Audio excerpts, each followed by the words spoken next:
Part of saving the world, I think, is to make people angry, to make people absolutely furious with the way we are being managed. The human enterprise is being managed by idiots. And, I don't say they're vindictive idiots, but the case could certainly be made. But give or take that, they're idiots. And we don't have forever. In fact, we have, I think, a very short amount of time to take hold and to insist that human values, which none of us have much trouble accessing. I'm not saying we're all Albert Schweitzer, but we know what it means to be Albert Schweitzer. Why are our institutions unable to project the human values that we personally are able to feel? And then why do we tolerate that? Why are boys in charge of everything? It just doesn't make any kind of sense. You have to humble yourself. I know people who are very, I'm thinking of a certain person who's a very strong, masculine ego type, pushy, talks too loud, has made a lot of money, is used to being taken seriously. And God, when this guy took mushrooms, he absolutely hated it. And because it told him, it said, you're a jerk, and I'm going to make you feel it. And he hated it.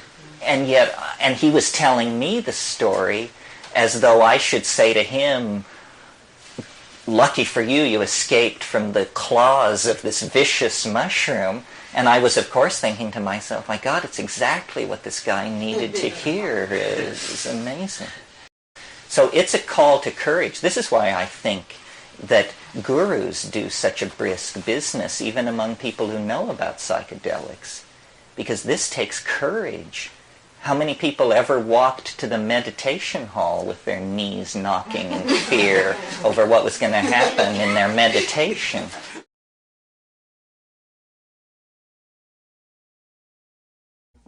What I thought we would do this morning, because these things are so brief, is again return to the form of going around in the circle. And this time it's your last chance to ask a question, make a statement, voice a complaint, whatever you want to do, but just to try and, in other words, it's loose ends time, as rapidly as we can, to tie up loose ends, things people didn't understand, things people feel they need to hear more about, that sort of thing. And why don't we just start as we did before on this side and go around? I'd like to hear a more satisfactory explanation of what archaic revival means. I haven't got it straightened out. I suspect it means a return to a more stable state when there's too much chaos in the present, and I'm sure that's not what you mean. Well, that's partially what it is. It's based on the idea that when societies get into trouble, an unconscious response seems to be they search back through their own history to find a model that they can revivify or revitalize. The strongest example in our own history was when the medieval world broke apart and didn't make any sense anymore. The new middle class went back to classicism, to the Greeks and the Romans, to Roman law, Greek philosophy, and Greco-Roman architecture and mechanics and that sort of thing, and created classicism. Classicism was invented in the 14th century. But our problems are deeper than this. We can't go back to ancient Rome or ancient Egypt or something like that and expect to have real answers. We have to go back further to prehistory, to this archaic state, and there, in partnership, in genderless, self-organizing society, we begin to see the kinds of models that we have to somehow recreate in the modern world. Obviously, we can't in the modern world become mushroom-eating nomadic pastoralists. But we can study that approach to reality to try and learn from it how you live in equilibrium. That's the key thing that the archaic world knew that we don't know. How do you live in equilibrium so that your children may live in equilibrium? Because otherwise you get a cycle started that's going to shove somebody over the cliff.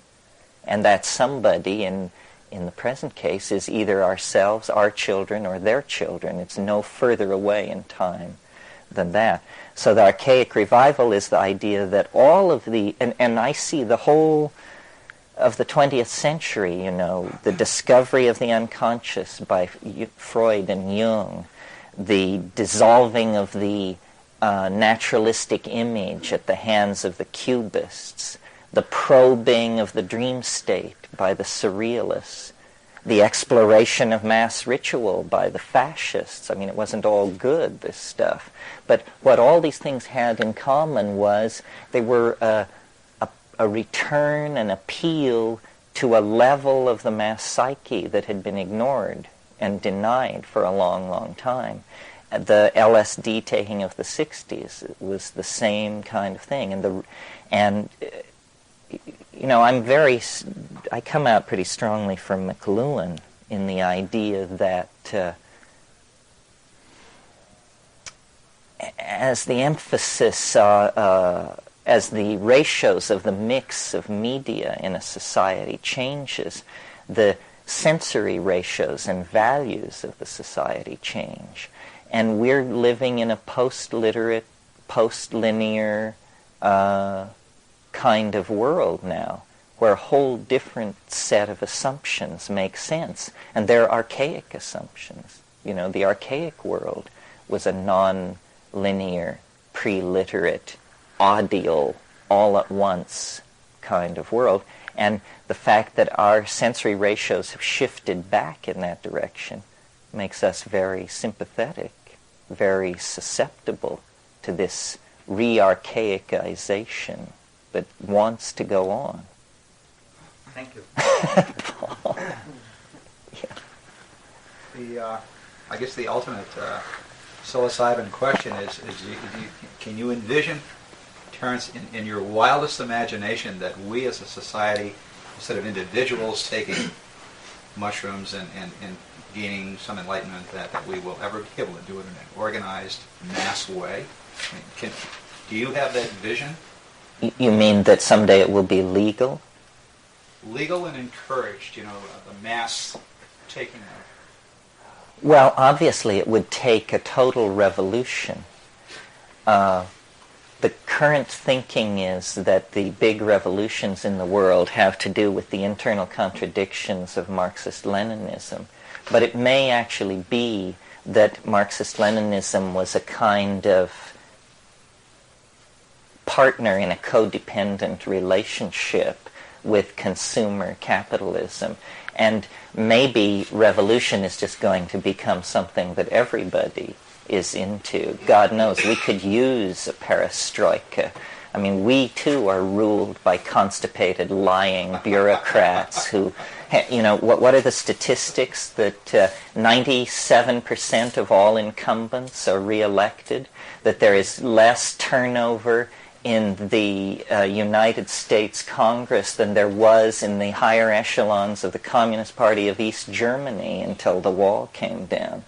I mean, we love to congratulate ourselves on the forward-leaning liberal society that we live in, and the truth is, it's a bunch of rattlesnake-handling fundamentalists that are much closer to Stalin than they are to FDR or anybody else like that.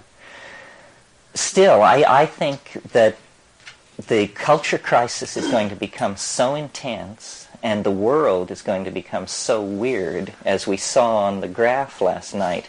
Novelty is going to intensify and intensify and intensify. And even last year, when Eastern Europe was falling to pieces, very straight people were saying, gee, it seems as though history itself is accelerating. Well, then there was a lull, so that talk was dropped. But I think history is accelerating, and the next time it accelerates, the talk that this is happening will come around again much louder.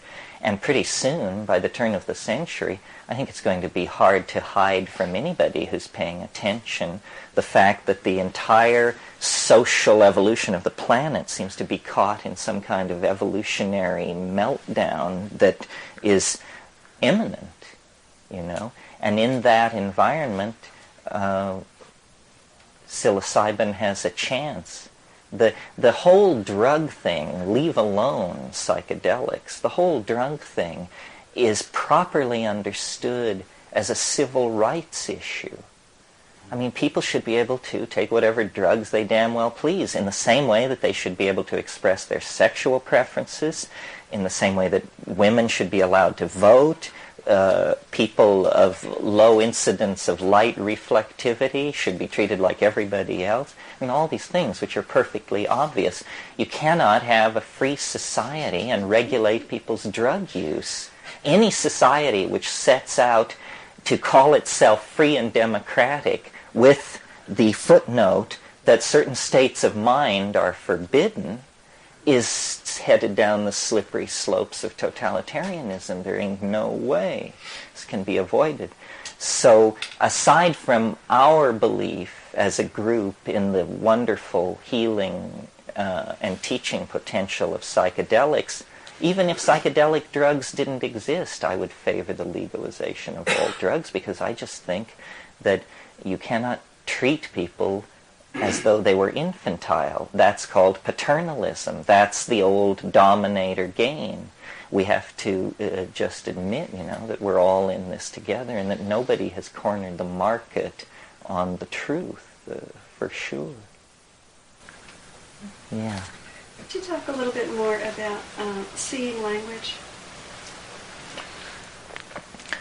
Well, this is to my mind, you know, the pot of gold at the end of the rainbow of the psychedelic experience.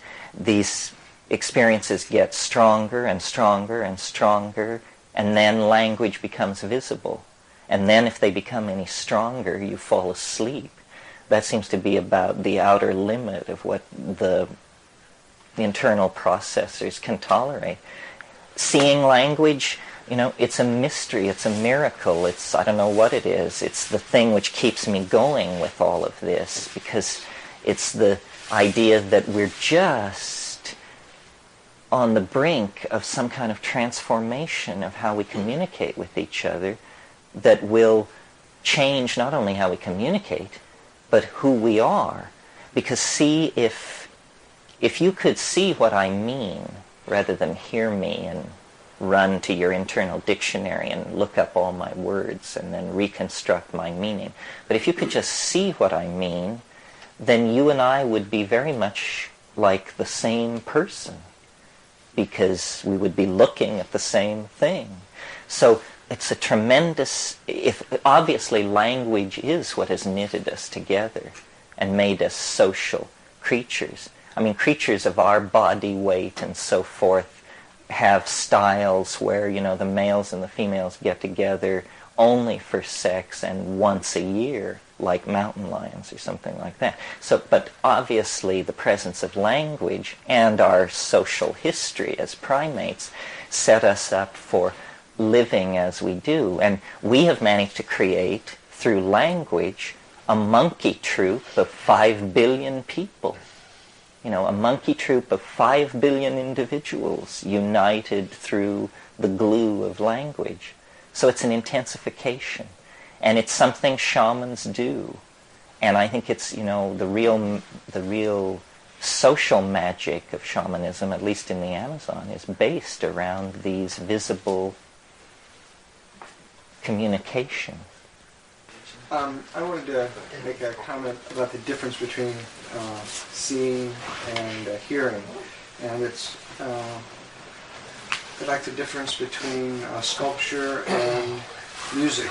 And music and language take place at the succession of elements through time, so it requires a duration to understand, but sculpture and seeing things, it's all in a single moment that the at least with sculpture, that the object's beheld in a single moment. The aesthetics of an object, a sculptured object, is the relationship of part to part and part to the whole in a single moment. But music is this succession of elements in time. And somehow I think that relates to the thing. When you talk about seeing language, it's almost like seeing. I remember you talking about seeing little creatures, the words being creatures, and so then you're observing these creatures, and are they coming out like music through time, or can an idea, a sentence, be seen all at once? They're coming out through time, and a sentence can be seen all at once, because in a way your analogy is not apt, because sculpture is static, but these visible statements are like sculpture made of some magical substance which has an internalized program of change. The analogy I always make is to the eggs of Fabergé. These things are like machines, jewels, but you can also tell while you're looking at them that they're statements. They're like, you know how people talk about beautifully crafted sentences? Well, these are beautifully crafted sentences, but they're like exquisite, interlocking, mechanized things made out of ivory and glass and topaz and chrome, and just, and they're carrying on at a furious rate. They have a life in time. I would like to write a computer program that would be like a full paint type program, but it would be for the purpose of generating these kinds of objects, because I've seen them a fair bit and analyzed what's going on, and here's how it works. You have a dodecahedron or some other complex regular polygon so that it's made of surfaces, and then to each surface you assign a set of color and frequency changes. And then each surface can run its program independent of all the other surfaces. So you slowly build up a program on each surface, but then you can also cut into this polygon and remove chunks of it to reveal another polygon inside it that can have different programs written for each of its surfaces. And then you set these things slowly rotating one within another on several levels, and you're beginning to approach a really shoddy example of what these things are like that you see in this space. Beats me, Most of this stuff is reportage. Yeah. I've heard you speak often about these incredibly complex images that you received on psilocybin or DMT. I'm just wondering if you've ever had an experience of total emptiness or voidness. I mean, the most profound experience I've ever had on psilocybin was actually being void of any content at all, but not being like blanked out or something like that, just being aware of it. Well, I think this may have something to do with philosophical bent and proclivity. I never got any of these zen-y states. The white light, the black light, and it's probably in my personality. I really stress visual hallucinations. And people have hassled me about this and said, but psychedelics open your heart, they do this, they do that, and all you ever talk about is visions. It's because, to me, the vision is the proof, and I guess I'm still a skeptic after all these years, the vision is the proof that it's not me. Because if I've never seen it before, hell, I'm willing to grant it's not me. If I've never seen it before, how difficult a character do you have to be, So when there's things I've never seen before that are absolutely amazing, streaming past my closed eyelids, I have to grant that it isn't coming from me, and that thin thread can be the basis of a bridge to faith. If it isn't me, then there's something out there. God, the devil, who knows? But at least somebody. Now we can begin to have a serious spiritual quest. There is a signal. We're getting a signal from the other, and it can be pursued. But it's the task of a lifetime. Well, now I hear you mention faith, and it seems like yesterday morning you said something along the line of, I'm not a believer in any sense of the word. But what I wanted to ask you is, in the context of the chemicals in the brain and the pineal gland and so forth, what do you think of fasting as a way of altering consciousness? Fasting, I think, is probably very effective. If you analyze this whole rap here about the early mushrooms and the primates and all that, really what's being said is that diet is the key, that foods are very important. And this is what they're saying about ayahuasca in the Amazon. They say half of it is ayahuasca, but the learning of the shamanism and the becoming of this superhuman type of personality is all in the diet. And shamans in the Amazon, when they're trying to establish their credentials with each other, do it by saying how long they kept the diet. Somebody will say, well, I did it for 2 years or something like that. I just thought of something about the shamans in the Amazon. This magic phlegm that they bring up? Right. What do they do with it? Do they spit it out finally or swallow it back down or what? What do they ultimately do with Yeah. it? It's hard to find out stuff like this when you're a guest. I don't know. I didn't see where it went. Did you see it? I've seen it. And Because if they use this to pull a disease out of somebody or poison or some kind of illness-causing thing, if it's like a magnet that pulls this out, right. then if they just keep this inside of them, that wouldn't be very safe, I wouldn't think. So Well, talking about what it is and judging whether it's safe or not, what is this phlegm in the first place? When you're really there, really dealing with it, you're pushed toward ideas like that it's a zone of space-time which repels English. What? In other words, it's a magical substance. It comes out of their body. Calling it phlegm is because we're following some anthropologist in the 1920s who, went back to his tent scratching his head and tried to figure out what the nearest analogy to this was. But what they do is they also, in some of these tribes, the story goes that they can force this stuff out on the surface of their skin. And I don't know what this is about, but I have had ayahuasca visions where it's like a black field and suddenly there's a huge, huge black hand. And I can see in the lines of this hand jewels. And it's just there, this black hand. It's not your hand. It's not my hand. It's a black hand. Where does it come from? Is it on your hand? No, it's like in a vision. Oh, And then I see in the lines that this, what I thought were jewels, is some kind of sweat, which is seeping out. And you look deeper into this stuff, and you see, that wonderful line from 2001. My God, there are stars in here. And it's completely disorienting. Well, No, the magic is real. I have no idea how far you can go. One of the paradoxes of what we're doing here in this room is, here I sit.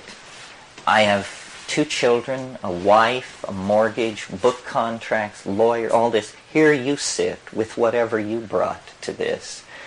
And we're talking about this stuff. If any one of us cared to, we could turn ourselves into something that none of the rest of us could relate to at all. We could become a sage. You could go up onto Cold Mountain, and those of us left down in the valley would say, oh yes, I saw him 3 years ago up in the mist, naked as a jaybird, hauling firewood out of the woods. These places, there's no barrier between you and these places, except is that what you want? Do you want to become utterly incomprehensible to the community because you are so deep into the unspeakable? Maybe. And that's what a shaman is. A shaman is somebody who's just on the edge. They just have one finger back in the world of the rest of us, and then they're in this stuff. Well, seeking that used to be called the spiritual quest, but as I said to you, we found the means to do that. We found the answer. You just go and live in the wilderness and take mushrooms and, kohung, move over. But, what to do about that? I don't know. I really don't know, because I'm attracted to it. I want to go as far as I can go. But when you realize that you can go so far that nobody will even remember that you ever existed, the other can close over you so utterly. Well, the reason I ask this is because a lot of times they say that, that gurus and different people take on the karma of the people that they heal or they work with. You've probably heard this theory before. And so I wondered when these shamans were healing, if they magnetized out some kind of illness or something, where does that go? Well, they have, yes. They're very concerned about the power of this illness, and they have techniques. And many times after a big curing, a shaman will fall sick. And, if you want to understand this, read Jung's book called On the Psychology of the Transference. It's the same in all cultures. You must be able to turn back the transference if you're a healer. Otherwise, you'll be killed, ultimately. And all psychiatrists, psychotherapists understand this. Or if they don't, they're at great peril. Did anyone happen to see a film called From Beyond? And the premise was that there was a machine that induced visions into the spiritual realm and stimulated the pineal gland. And what happens is a couple of people, the inventor and someone else, got hooked on the machine, and the pineal gland started growing out of their forehead. And Hollywood. It was big on special effects. And the one guy, his whole body was just like totally transformed, and he was always, on this machine and so forth. It reminded me of what you're, kind of electronic artificial version of... Yeah, well, this is also coming, artificial technologies. Where are we in this process? Yeah. Well, I'm quite satisfied with questions at the moment, but I'm commenting on that with respect to the pineal gland and visions. The pineal gland feeds directly from the ocular nerve, with no interceding brain tissue. It's just a direct connection. So the colors that one takes in are directly responsible for the particular secretions of that gland, which is one of the reasons why television is described as being difficult on people and causes real hormonal problems if you watch it enough, because you're dealing with a very restricted spectrum of colors and that sort of thing. The additional thought occurred to me that everyone who's watching television at the same time, their nervous system is being pulsed at 30 times a second, even though they're not conscious of it. But every TV set in the whole United States is exactly in sync with each other, all at 30 times a second. It's like this sub-audible dial tone that's going through everyone's brains, which has kind of an ominous tone to it. There was the one comment I wanted to make was having recently read a book by Gurdjieff called Beelzebub's Tales to His Grandson, which is about the only book I've ever read that even pertains to the sort of cosmic timescale that Terence talks about enough. And one of the warnings in the beginning of the book was that if you read this with enough attention, that you'll eventually lose the taste for your favorite dessert, and the particularly attractive person across the street that you like to watch won't seem nearly so interesting anymore. So be forewarned, you may not want to read this stuff. And to a certain extent, I feel that's quite possible. You think the cosmic view kills the trivial, the joy of trivia? The joy of trivia. the curse of mysticism. Well, I don't know. Your thing about television and everybody being in sync, one of the most creative and eccentric explanations ever dreamed up for flying saucers rested on the fact that the guy said in the United States, on an average evening, 40 million people are all in sync watching TV. And if there then is a storm on the sun, it acts as a kind of coherent energy beam which illuminates these millions of psyches that are all synchronized by watching television, and it causes an image of an archetype to be projected into space on the other side of the planet. Not my theory.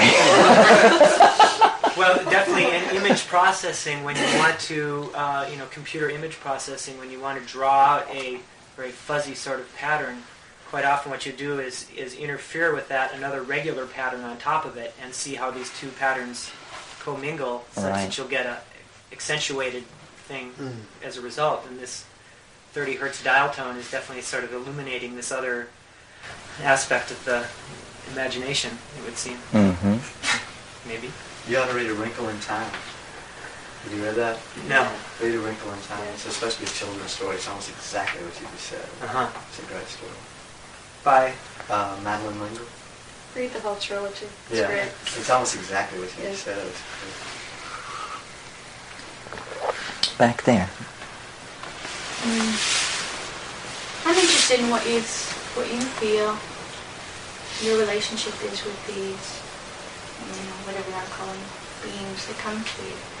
Are you, or are we, their offspring somehow, or,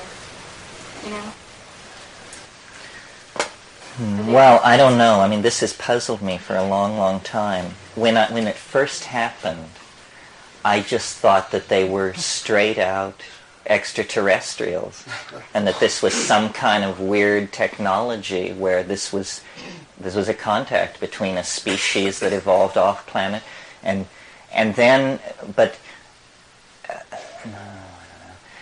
they're like they're interdimensional dwellers of some sort, and so then I thought, well, maybe they're just hyperspatial creatures of some sort in some other dimension that I can't even imagine.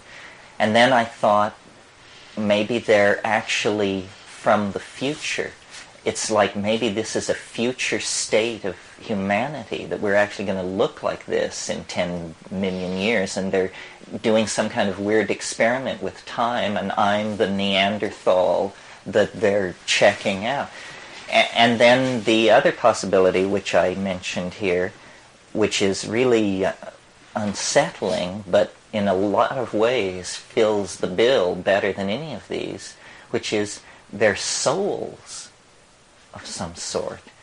They're human beings. And when you try that on for size, it's pretty hair-raising, because it feels right, and yet your mind boggles. I mean, I am not ready to believe that you can smoke a drug and cross over the great divide and return 10 minutes later. That really strains my credulity. Nevertheless, if you asked shamans, this is what they would say. After having many DMT trips, I came to realize that this place that you break into, where the gnomes greet you with this huge hooray, and all this linguistic machinery is happening and so forth, that alien as that place is, it's somebody's idea of a reassuring environment for a human being. It's somebody's idea of the equivalent of a playpen. And these colored machine linguistic object things are the equivalent of colored rattles and things strung on a string. And you're just sitting there, gaping. And they're saying, don't freak out, pay attention, learn to do this. I don't know. Maybe, first of all, nothing is impossible. No possible speculation is verboten, right? So maybe it is that we've gone too far. And maybe it is that this planet is doomed. And maybe it is that somehow that too is part of the plan. Borges had this idea. He said that he believed in what he called the soul of the species. And he said the soul of the species is not released into the higher dimensions until the last individual member of the species dies.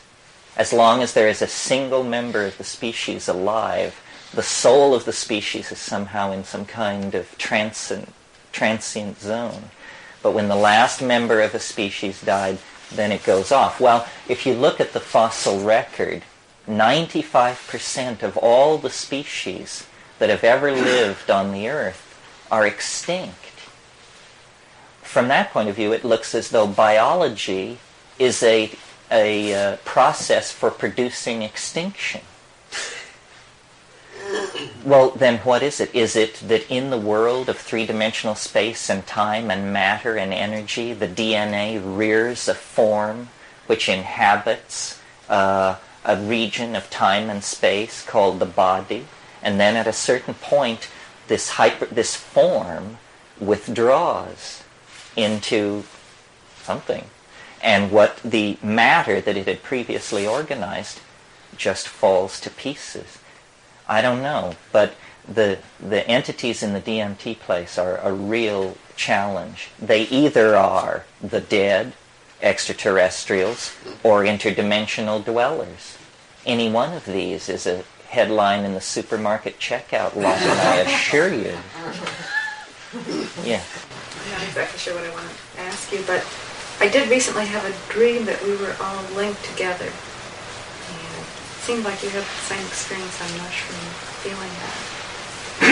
To know if you have anything else to say about that in relationship to affecting others. I mean, you are in... Well, I think that, the link that we cannot evolve, we can't change the world any faster than we can change the language we use to talk about it. And changing language is a collective activity. You empower memes. I talked about this. You create a concept and then you empower it by spreading it and by communicating it clearly enough that in the act of spreading it, it doesn't get badly copied and get all mushed up, so that after it's been copied 10 times, you can't recognize it.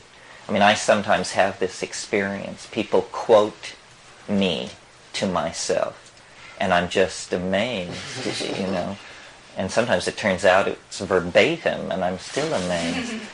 But the linking together is through the evolution of language, and we've never, ever attempted to engineer language. We've always let it just grow like topsy, not realizing that certain language habits are very toxic.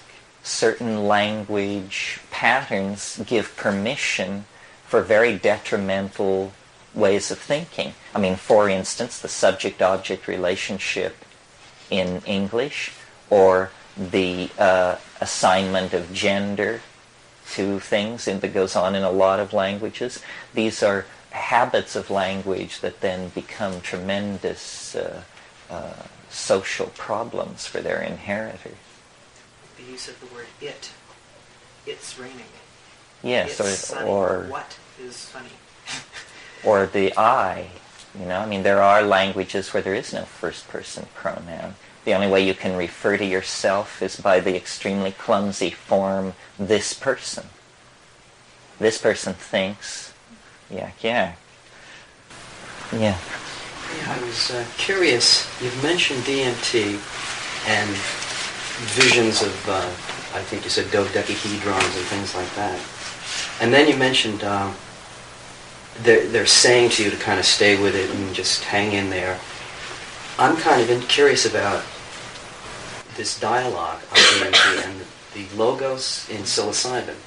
I mean, do they sound the same, or is it, how do you know that it's just not your own Howard Cosell commenting in the back of the mind? Is there... How do you know it isn't your own mind? Yeah, and is there a way to break through to begin a dialogue, or does it just start going like a tape loop? No, it doesn't start going. You have to invoke it. This is an interesting thing if you're practically inclined. It won't speak to you. You have to speak to it. And you come into a certain place on the mushroom, which I now, based on having done it a number of times, recognize the territory and say, aha, it's now possible to communicate with the thing. And then you must know the old I Love Lucy episode where they do the thing about come in, little green men, come in, little green men. Ethel and Lucy are into this. Well, I tried that, and you hear this thing which sounds like the tinkling of bells, the distant tinkling of bells. And what it is it's literally, it's the elf troop, or the elf troop marching band and chowder society. and you can hear them getting nearer and nearer. It's like, and it gets louder and louder, and at a certain point you begin not to hear it, but to see it. And it gets brighter and brighter and clearer, and finally they're all around you and jumping up and down and saying, how do you like it, McKinney? And all this other stuff that they say. And, they're gnomes. I mean, you couldn't miss it. And I'm still me, of course. I'm still just as I would be sitting here. And it's so hard to assimilate. That's why I say, sitting here in a room talking about this stuff is nothing as to being out there signing treaties with the folks. That to me is what may be part of following up a little bit on the question, that when you say logos, is this the machine elves? Are they the logos? No. Terence, we have something. No, the logos is something a little subtler that's actually stuck with me ever since La Chirera. It's just a quality of thinking that I recognize to be clearer and deeper than my own. And it usually takes the form of, why don't you try this with regard to some problem? Why don't you try this? And I know immediately it'll work. It's got the tone. That's the real thing. I just go and do it, and it always works. Okay. And it's these, evolved ideas. Okay, so I can understand that, that's your subjective experience, and some people don't get the machine elves and things like that I've talked to, but you mentioned the mark of this was terror. So, I can already realize that being in that domain is enough of a terror in itself, but you said the mark of, or the proof of this was some of these trips were terrorizing for you, but I'm trying to understand. There must be something else going on that's enabling you to feel terror, or... It's the implications are what's terrifying. Because, that amazing moment in Rosemary's Baby where she's in the dream and then she sits up and she says, my God, this is really happening. Well, that happens to you in the DMT thing. You realize at the center of it, this is not a drug. That's preposterous. A drug? Are you kidding me? Drugs make you feel good or bad or fall down or disgrace yourself. This is not a drug. It's something masquerading as a drug. It's as appalling as if they were about to give you the umbilical examination that Whitley Strieber specializes in. You're inside a flying saucer. You're with things that in a moment before you would have laughed at the possibility that they even existed, and now you're there and you feel completely normal. You don't feel drugged or dulled or distanced or high or low.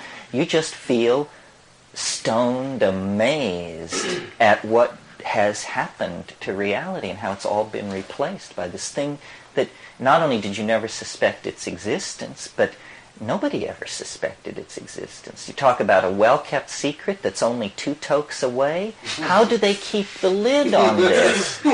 That's the miracle to me. How do they keep the lid on this? Well, they have.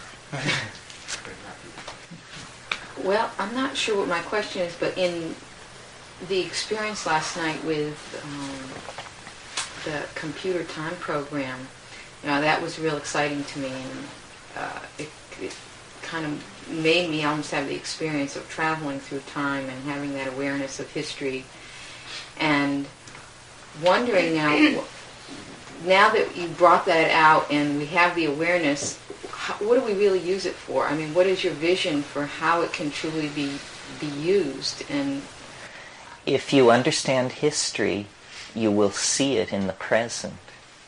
It's an amazing tool for enriching your own experience.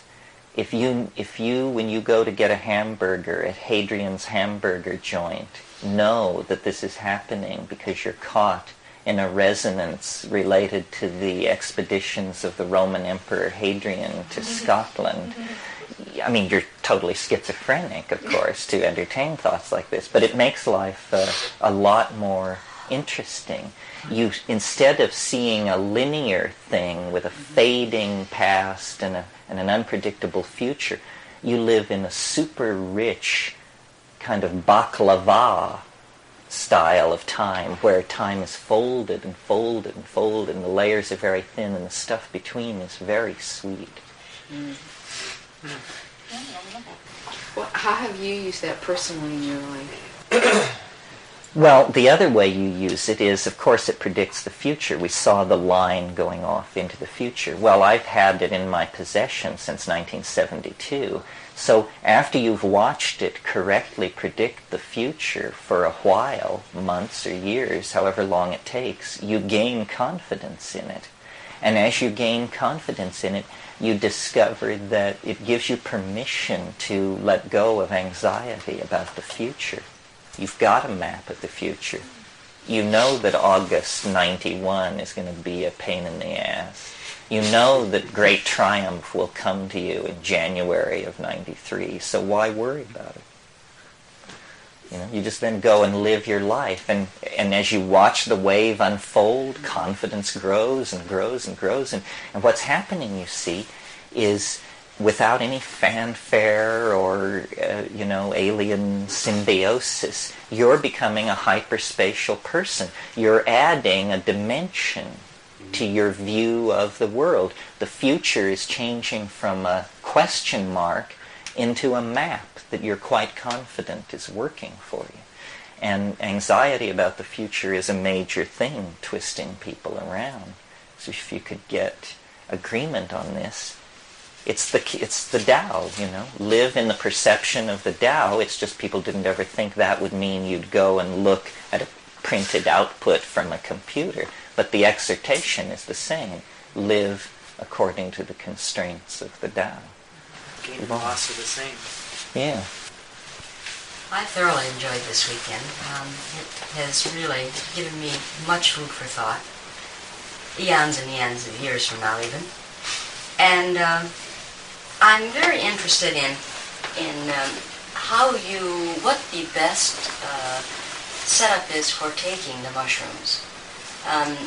The amount and time of day, condition, whatever. I think there must be, in your experience, I'm sure you've tried all of them, there must be a one way that is perhaps lends itself better to the mushroom than others. How to get into the trip. Yes. Well, yes, I haven't said it this weekend, but it's practically a battle cry of mine. It's 5 grams in silent darkness on an empty stomach. And I'll explain it, 5 grams. Now, when you must weigh it, a lot of people take mushrooms, and when you show them what 5 grams is, they pale visibly. Because, 5 dried grams. And it's, several mouthfuls. So, and I'm speaking for a 145-pound person. Obviously, if you weigh 90 pounds, you back it up a little. And if you weigh 230, you might go a little up. But 5 dried grams on an empty stomach, all that means is don't eat for 6 hours. Silent darkness. Silent. And a lot of people disagree with me about this, and they want to listen to the Moody Blues, and they want Bach, and they want this. Forget it. Nobody's going to listen to you if you come out of this experience saying Johann Sebastian Bach is God. We know that. So, and it's very confusing because the music becomes everything if you listen to it. I mean, you cannot separate it from the trip, and people will not believe that the trip without music will be just as rich as the trip with music, because they've already decided they're inadequate, that out of their own depths they couldn't possibly produce a psychedelic experience, so let's have the B minor mass thrown in just to help it along a little here. So silence, silent darkness, and then darkness. Why darkness? Because the hallucinations actually need darkness in order to form. They form behind closed eyelids. And so what I do is, I clear the decks, and I try to pick a point in my life when I don't feel too anxious and oppressed by trivia. I unplug all the phones. I get rid of every obligation. I roll up 3 or 4 bombers, and I then wait on an empty stomach, and about 9 o'clock at night I take it, and I just sit as I'm sitting now, waiting for it to come on. Once I've taken it, I am completely in the sacral space, even though I don't feel anything for an hour and 20 minutes. Some people do the ironing and, chop up some stock or something, but I just sit. And then it begins to come on. Some people say it comes on very quickly and so forth and so on. For me, it usually doesn't really come on until the hour and 20-minute mark. There may be a surge of nausea at 40 minutes or a need to take a leak or something like that, but then I get back and resettle. And at an hour and 20 minutes, it comes, and it comes as a wave. It's almost like a very sheer silk scarf just drops over me, just settles over, and I think, oh my God, here it comes. And then it comes, and it's a wave of hallucination. And if I gauge it, but at that point I smoke. And something about the cannabis synergy meeting the psilocybin, it is spectacular. You think that everybody from Vancouver to Tijuana must have just thrown themselves on the ground as this thing. It feels like the sun exploded. It feels like you're watching through 11 feet of quartz crystal a hydrogen furnace on the other side. You cannot believe the release of energy. It's like a siren comes on, a siren which you hear and feel, a siren which shakes your body and the building that you're in and everything else. And then it just, pushes you out into, who knows, long periods of time where not a word of it will ever be reported to any other human being. You see things that nobody has ever seen and will ever see again. You're into it, and it's an infinite matrix in all directions, and it means something. It doesn't just look pretty, it's playing on the harp of your soul with the emotional overtones. Yeah. Have you ever taken it and gone outside? Yes, and I don't do that very much because I really try to control the setting, because the freakiest things happen. If you in any way lift your foot off the pedal of controlling the parameters of the setting, the damnedest things will happen. Grizzly bears will break into your house, motorcycle gangs will arrive, flying saucers will attack. it's weird to go outside. Do you eat the mushrooms or just drink the tea? No, I eat the mushroom. Do you have eye shade on, did you say? No, I just sit in darkness, but I really pursue total darkness. I mean, I won't, you know. What specific species of mushroom is the best? You know, there's several different species. There are many species, but the only one you'll ever encounter unless you're a specialist is Stropharia cubensis. That's the one that people grow and that is an item of underground commerce. And it's the one that grows in the dung of the white cows and is the one that I'm implicating in the evolution of human beings. Over here. Just back to language for a minute. I don't really have a question, just reiterate a couple of things I said yesterday with you. I'm trying to break into my own computer and stop habitual behavior. Got a long way to go. And starting with language, just picking the phrases or words that you use the most when you're lazy. It could be profanity or outrageous, amazing, very interesting. Awesome. There's a long, long list. Well, those are all cop-outs, I think. And if you can stop yourself at that moment and say, wait a minute, that's not really expressing an articulate thought. I think it sends a message. It does break into the computer and says things are changing. Yeah, paying attention. I think we said in here at some point that the key to everything is paying attention.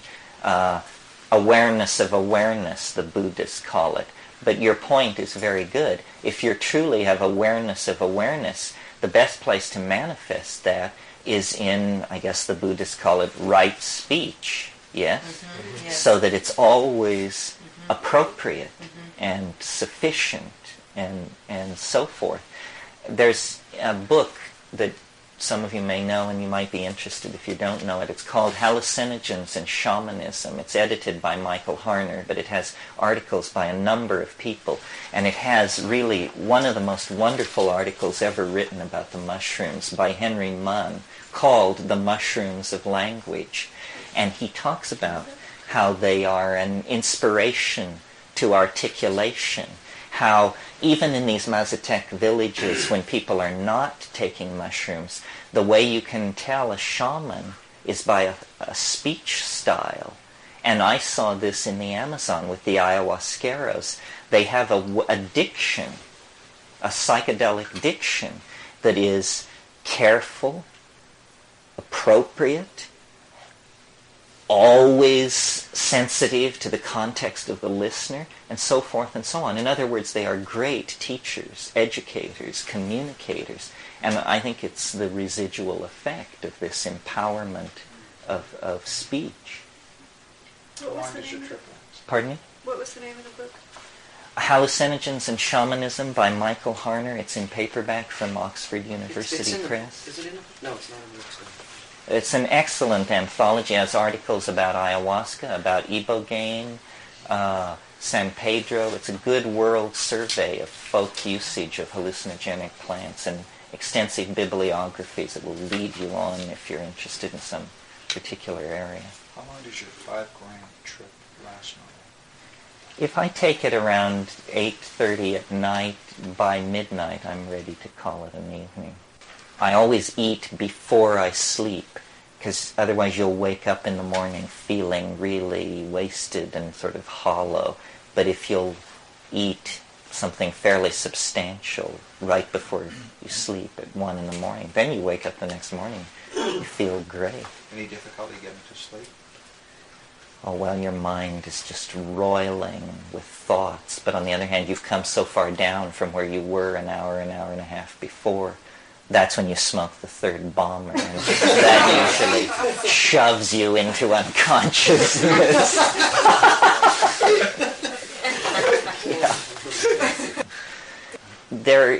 One of the things, there have been many revolutions in geology and paleontology, such as plate tectonics and the original discovery of deep time. I mean, 150 years ago, you could consider yourself an intellectual and believe that the Earth was 5,000 years old. The discovery of deep time made a real difference. Then plate tectonics created a whole new vision. Well, now the latest wrinkle is the growing awareness that repeatedly in the life of the Earth, objects have come down that have just raised holy hell. I mean, this thing that came down 65 million years ago, you can't even conceive. I mean, it's like, pardon me? The 1904 Siberian? The Tunguska explosion, but that was a very small object. This thing which came down 65 million years ago, they estimate that a wall of Earth 3 miles high moved out at 3 times the speed of sound from the impacts. And can you imagine a mile-high wall of stone moving at twice the speed of sound? I mean, it's the kind of thing that tears planets to pieces. And it's happened before. It happened 220 million years ago. And then when you get back, way back, there's a scar on the Canadian shield that's 750 miles across. It's as large as Copernicus on the surface of the moon. 50,000 years ago, something fell in Arizona that created a crater half a mile wide. They estimate that everything within 800 miles of the epicenter died instantly. And that was only 50,000 years ago. So the Earth is a chaotic place. It's all very provisional. Where did you get that information of what you just described? Describing the explosion? The explosions, 50,000. You mean all the dates and all that? Yeah, I mean, you subscribe to some... my secret sources? as well as the glaciation. I mean, you're talking about times that I never read any of this in any books anywhere that I've seen. Well, I've discovered that there's a hierarchy of information in the United States, and that that you get it from journals. It's all in journals. I subscribe to Science News, to Astronomy, to Archaeology, to Scientific American, and those are just the science, and then I get all the other stuff too as well. No, science is in total crisis. Cosmology. I mean, did you know that they are seeing structure in the universe at scales so large that no laws of physics can account for it? I mean, the galaxies are arranged like trees in an apple orchard, out to recessional distances 3/4 the life of the universe. There's obviously a great deal that we don't know. Did you know that Alpha Centauri, which is 4.5 light years away, is the most sun-like star in 50 light years? Nice coincidence, isn't it, that the nearest star to the Earth is the most Earth-like star for quite a distance. It is a binary, but it's loosely bound. There could be a stable planetary system there. Yeah. Yeah, I've been coming here since '74, Esther, and this is the first one that is about the meaning of life. And then also all my workshops, I've been concerned with my own growth and enjoying my life and expressing my feelings.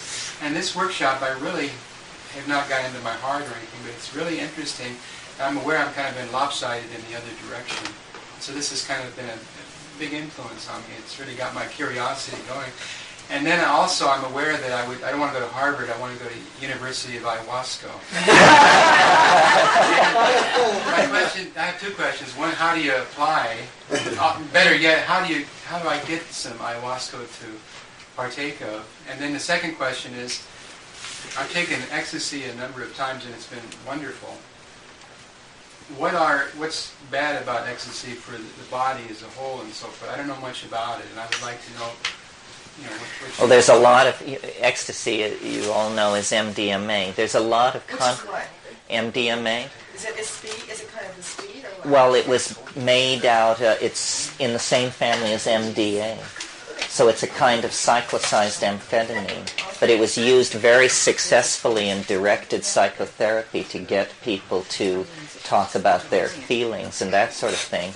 And then there was sort of a scare about it because it became known that you could physically see neural damage in the brains of rats that had taken it. And But then it was discovered that a drug called fenfluramine, which is a diet drug that has existed for 25 years and is freely prescribed by physicians, causes exactly the same kind of signature of neurodamage as the MDMA. Well, fenfluramine, nobody's ever suggested it should be banned. So the decision has been made to just keep looking at this. There's no doubt that it shows gross structural deformation of synaptic tissue, but on the other hand, no behavioral sequelae have been demonstrated for this. In other words, the rat doesn't stagger or isn't aggressive or anything, but it has this. So my advice on MDMA would be basically to go slow and wait. They are working on it. This is my brother's, well, he's left Stanford now, but this is what he was doing at Steve Perutka's lab. And Hi. So last fall when I was here, I had the opportunity to watch some of the videotapes of your residents last year, and that excited me a lot. So I did some inquiring and found a person who would guide me through a McKenna-style mushroom experience. And I did that once. It was the first time in my life I'd ever done anything like that. And it was a major experience for me, and I'm curious now and frightened by that experience, or my recollection of that experience. And I suspect that's part of the reason why I'm back this weekend, is because it's coming up for me again.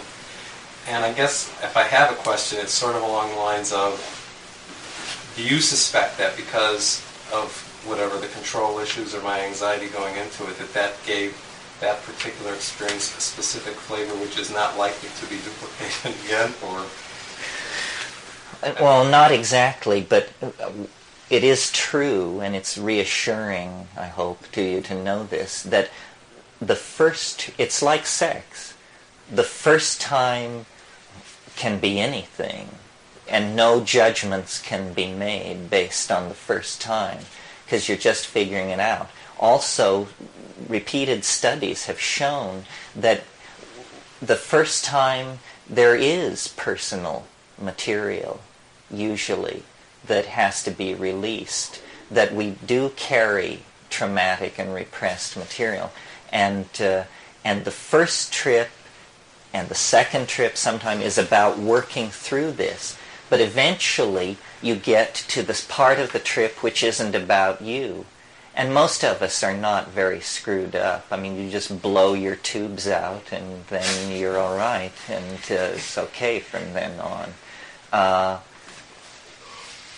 There's no way of getting around it that the first timer has an advantage on everybody else because they don't know what they're getting into. It makes me very anxious to do it. And I say in my talks, if it doesn't make you anxious to do it, increase the dose until it does.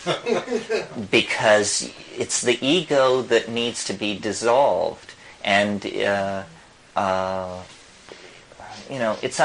no good to go through an ambiguous trip. You really want to get it to happen. But for men especially, and certainly for me, it's a surrender issue. You just think, oh God, to submit to it again, to have it totally take me out of control, to have it be totally in charge. And then, you just have to take the plunge. And I always, Leo used to have a prayer, which I can't do the prayer, but I got the idea. And the basic idea is, here I am, I trusted you enough to do this, please don't hurt me. I mean, you have to humble yourself. I mean, I know people who are very, I'm thinking of a certain person who's a very strong, masculine ego type, pushy, talks too loud, has made a lot of money, is used to being taken seriously.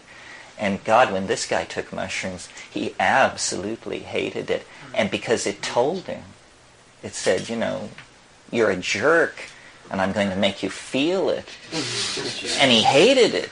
And he was telling me the story as though I should say to him, lucky for you, you escaped from the claws of this vicious mushroom.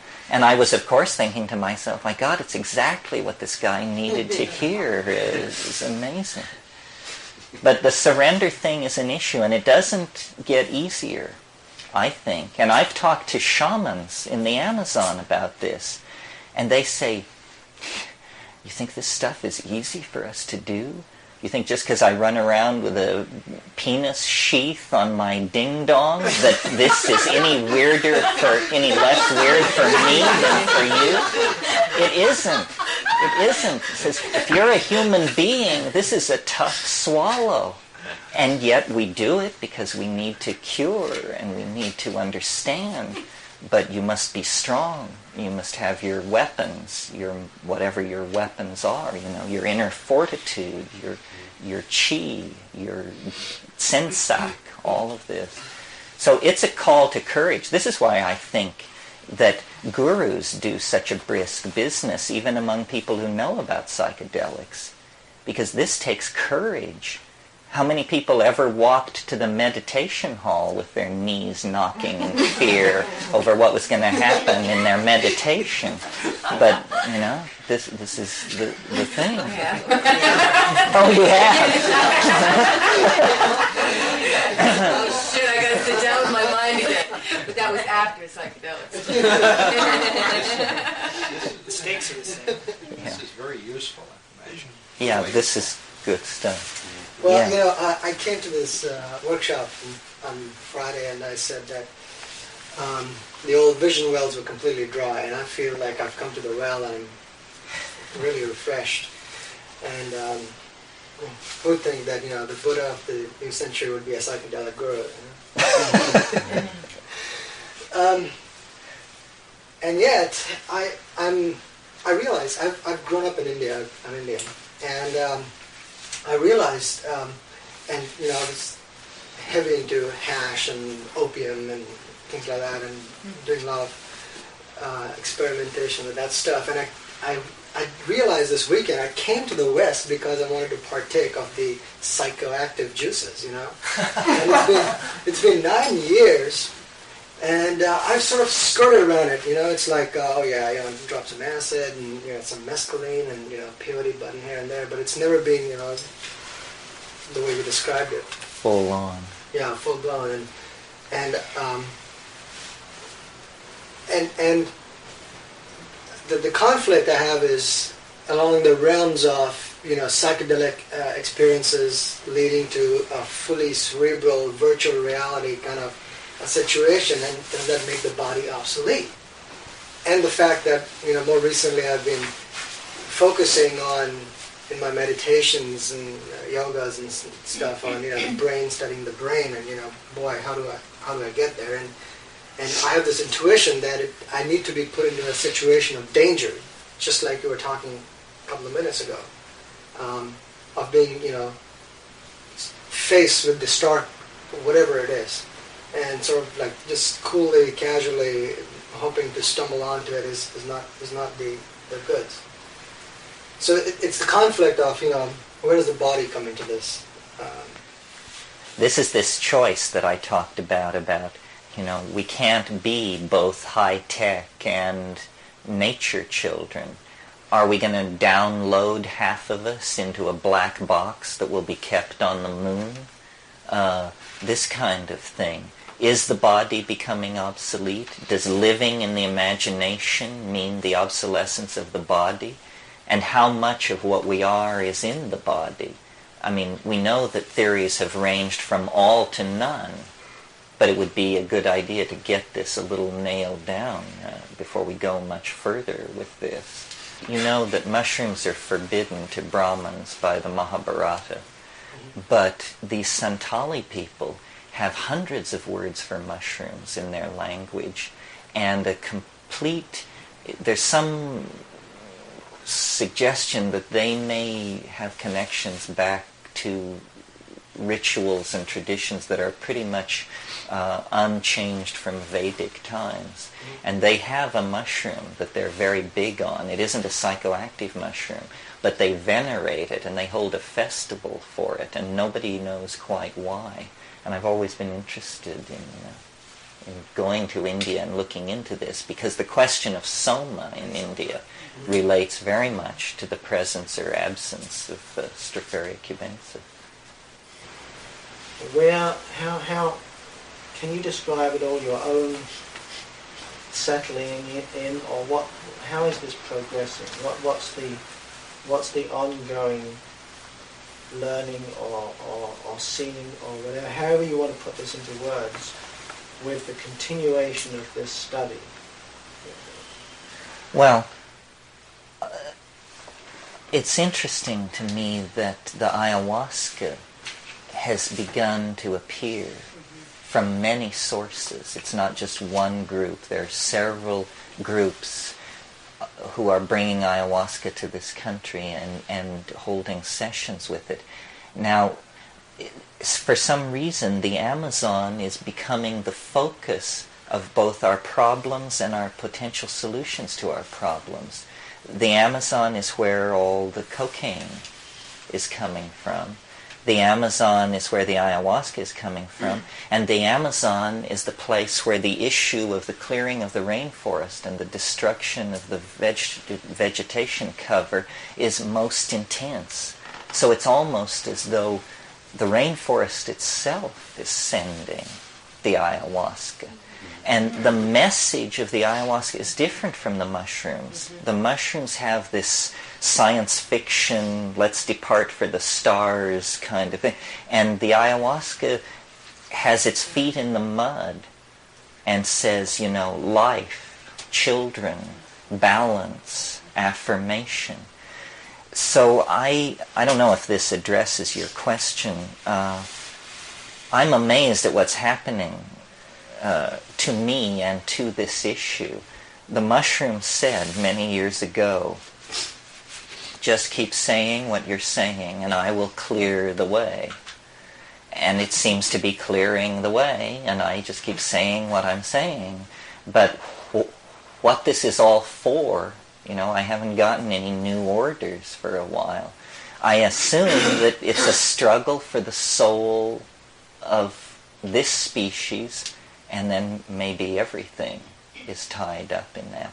But these chemicals, these plant hallucinogens, are pheromones laden with messages for humanity. But you have to pick up the telephone. It's telling us how to do it. And I don't mean some airy-fairy trip like love one another. I mean it's supplying technical data on how to manage ourselves out of this mess with things like the time wave. And, I don't want to name names because they prefer their privacy, but I know of a number of major ideas moving around on the intellectual landscape whose inventors entirely credit them to psychedelics. These ideas are there because the planetary soul is seeding them. And it's up to us to cultivate our intuition, our social relationships, our sensitivity, and our sense of decency, so that nobody puts anything over on us. And I think the world is growing more psychedelic every day. I'm completely hopeful. The trends I look for, the indicators I watch, are all moving in the right direction. This is how it should be. This is what it's like when a species prepares to depart for hyperspace. Nothing's wrong. Well, let's talk a little bit more as we were this morning. I talked more than I intended to this morning. What is anybody's take on this, or did anybody not get their licks in this morning? Yeah. You mentioned the odd and strange and the weird. Other than hallucinogens, how can we fool this brain away from the ego? It's pretty difficult. Yeah. I think that's why we're in the situation we're in. Talking about things we could do every day, not once a month, I guess. Well, there's no substitute for awareness in any situation. I mean, part of the work, I think, is the spectacular episodes of intoxication that break down the boundaries of our personality and reorient us and recast it. But then the other thing is just living that out from day to day. And there's no substitute for hard work. I mean, people say, how can psychedelics be real? You're saying it's some kind of shortcut to spiritual wisdom. Well, it may be a shortcut, but nobody said it's easy. It isn't easy. No. It just is that it's ultimately effective. I don't know. I find myself preaching a doctrine that is hardly welcome in the touchy-feely circles that I'm usually teaching in, which is stifle it. Now there's a doctrine to take home from the New Age. Stifle it, you know. The ego is much too large. I mean, we need an ego, yes. That's so that if you take somebody to dinner, you know whose mouth to put food in. That's having an ego. But above and beyond that, it becomes sort of superfluous. It's a habit. It's a bad habit. It's an infantile response that has been culturally supported to the point where it's become institutionalized. Do you believe a person needs a strong enough ego before they can transcend or transform it, though? The reason I'm saying that is because I've seen a lot of teenagers in the city, and then they experiment a lot with drugs, and especially with psychedelics. And sometimes I wonder if they're really getting anything out of that early experimentation. I didn't get into psychedelics until my late 20s, so Well, see, it's a real complicated question. Civilizations evolve folkways to deal with the drugs that they're interested in, and this takes hundreds, thousands of years. Part of the question I hear you asking is, you say that these drugs dissolve the ego, but aren't some people in a weakened ego condition when they come upon them? And I think probably you're right.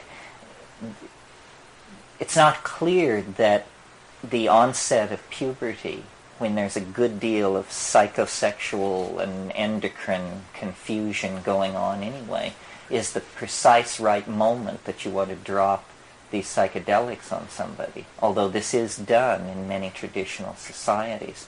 But the problem is that in societies where there is shamanism, there's an understood way to do it. There's an understood way to initiate somebody. Kids growing up on the streets taking drugs of all sorts in doses of all sorts, it's very hard to sort it out. You know, I mean, people don't have intent, they don't have focus, they don't have information. They're just, everything is so fragmented in modern life. Part of what all this yammering about shamanism might eventually lead to is the reformation of psychotherapy along the lines of a shamanic style, so that then people could have these voyages, could have the insight into their problems that you get from psychedelics. Also in those cultures and societies where they do use the psychotropic drug at puberty, I think those societies support the individual, the child growing up in very positive ways and feed their ego in a very constructive, positive way, so that they are not filled with a lot of self-consciousness and self-hatred and lack of self-worth and so forth, a lot of the critical nature that I think, and the lack of nurturing and attention that a lot of the adolescents grow up in our society with, that then get weak egos from adolescence on into adulthood. And I think the developmental quality of life in different cultures has a lot to do with one's ability to utilize the drug, the plants effectively. Cooperation is just an automatic response among many of these rainforest hunting, gathering people. I mean, when you finish a job, it isn't your job. When you finish a job, you go on and you do another job until all the jobs are done. And this is clearly a learned response because these are human beings just like us. But under the extreme pressure of being, 20 people trying to hold it together in a rainforest through gathering, they have accepted that the tribal unit is the lowest common denominator and that everything has to operate in the light of that. Back here. I felt that part of what was being discussed here was the difference between discursive and one-pointed meditation. And discursive meditation is like meditating on the Stations of the Cross if you're Catholic, or the seven sheaves of the self if you're a Hindu. And it sort of serves years of doing that as establishing a ladder that can take you to the transcendent. And that one-pointed meditation, and even more profoundly the use of psychedelics, can suddenly put you into a transcendent state. And whether you'll have the capacity to get back is the question. And so that there might be a role for a period of discursive meditation or an education along that way before something that instantly propelled you into an experience of the transcendent.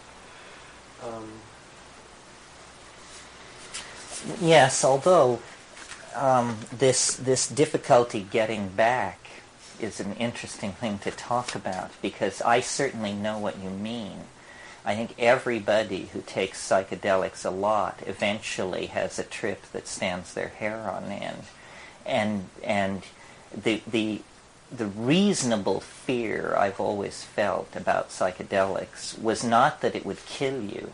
That's not reasonable. But the somewhat murkier question, could it drive you mad, is a little harder to just, of course not, because, hell, why not? I mean, it's definitely rubbing up against those areas.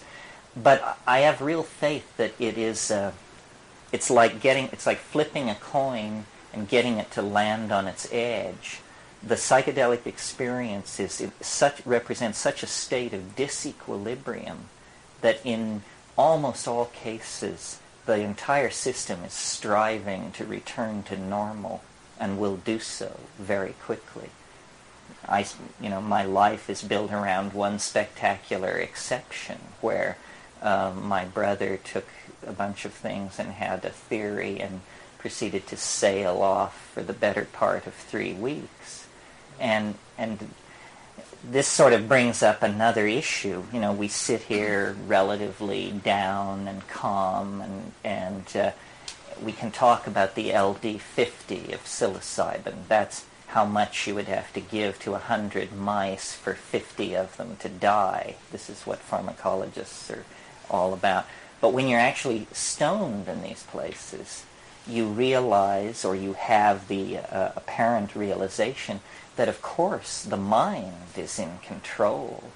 And talking about safety, you're only as safe as you think you are, literally. And if for a moment you decide you're not safe, the state is very fragile. It's skittery. Get it going too fast in one direction, and it will be very hard to run around and get in front of it and get it halted and moving off in some other direction. Is that what you meant by self-toxicity? Did I use that phrase this morning? No, in a past tape you did mention about self-toxicity and negative effects, possible negative effects. Well, yeah, I think this is what people fear, that they are self-toxic.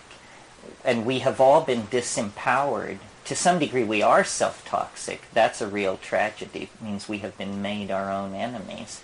And then, whether we are or not, we all fear self-toxicity.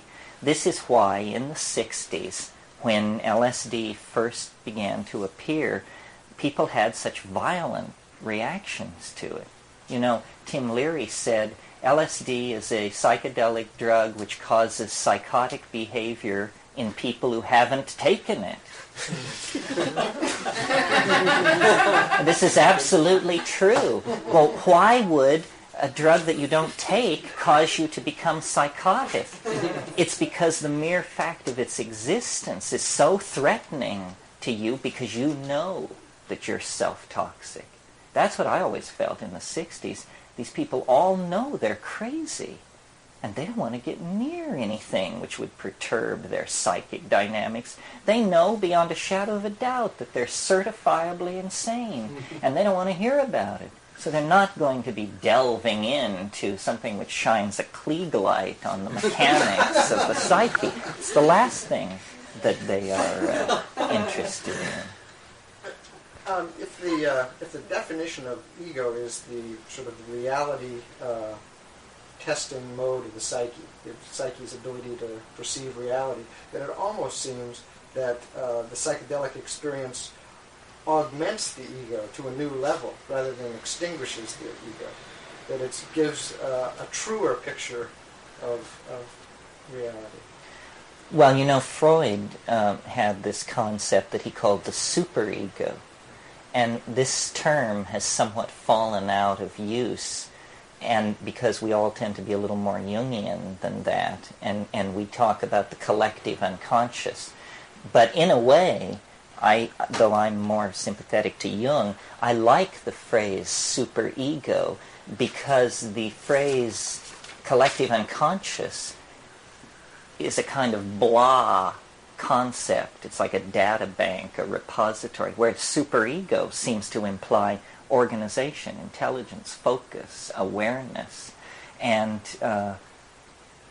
what seems to emerge from these psychedelic experiences is that where we expected disorder or the absence of organization, we find order, and we find mindedness. The superego seems to be everywhere. So in a way, it is like that. It is that you're becoming more informed, but it diminishes your personal importance, the physical atom of your body. You know, I mean, we believe, and it may be true, but the question is how important is it, that we are each unique, and that somehow in this uniqueness is our worth, and that if something were to happen to you, we can't replace you with me, and you can't stand in for me. But back off to where you're looking at a scale of 1,000 years of this stuff, and you see that each one of us actually is expendable, and that the general processes in which we are embedded are so large that it probably doesn't matter who you are. And I could have been you, and you could have been me. Well then, once you've got that nailed down, being becomes a whole different project. Being is something out there that you do. You garden well, you bear and raise children, you feed people, you build objects. You know, it becomes something outside of yourself rather than something interiorized. And I think, thousands and thousands of generations of people were born and lived and went into the ground with this kind of a psychology. And we are all imprisoned by our cultural expectations to such a degree that the real problem is to make ourselves realize how blind we are, how much what we've been taught, the words we use, the expectations we have, hem us in. And the psychedelics show that cultural relativism, not as an exercise, not as something that you're convinced of by rational argument, but that you just see it immediately. See, I think we are very malleable creatures and have held many positions in the last 10,000 years vis-a-vis these structures which we call the ego, the superego, the self, the unconscious. It's more fluid than we imagine. Language may have emerged only 40,000 years ago. Well, imagine that. Language is the software without which we wouldn't be people. You know? I mean, language allows us to explore realms of subtlety and inclusive understanding that so exceed the animal grasp that they can barely be compared. I think probably in the beginning that language was something that women held almost as a magical power. The reason for this is that there was greater selective pressure on women than on men to develop language, because the physically larger male, when there began to be role specialization, the physically larger male was made a hunter, and hunting places a premium on such values as stoicism, patience, and an ability to keep your mouth shut. The women were involved in gathering, and because the children were physically with the women, this area in which the gathering went on was more tightly related to the living space. Well, if you know anything about the science of botany, you know that it is a science of the coordination of detail. Everything is about the detail. Here you have 50 species of grasses. To Joe Blow, they all look exactly the same. To a specialist in the Gramineae, here is a whole rich universe of taxonomic diversity to be combed over and milked for years as you advance through the academic machinery. So women had to learn all these differentiations. Women had to be able to make statements like, it's the small bush at the bottom of the draw with the wrinkled leaves and the sticky white berries with the silver hairs on them. See, it's all color, shape, form, and relationship words. Well, this kind of language is the kind of language that gave us a leg up on animal organization. After a passage of time, I think this linguistic thing generally established itself.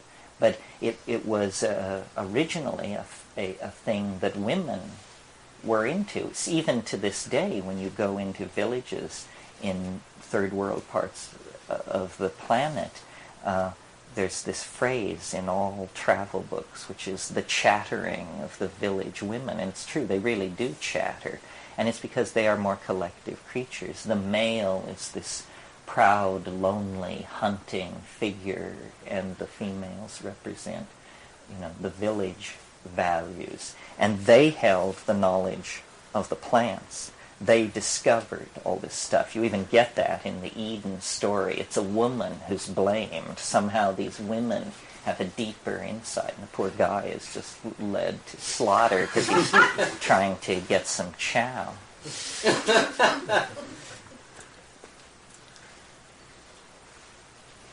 Perhaps an appropriate image would be one of climbing a temple. I always think of Borobudur, which is probably the most impressive temple that I've ever visited.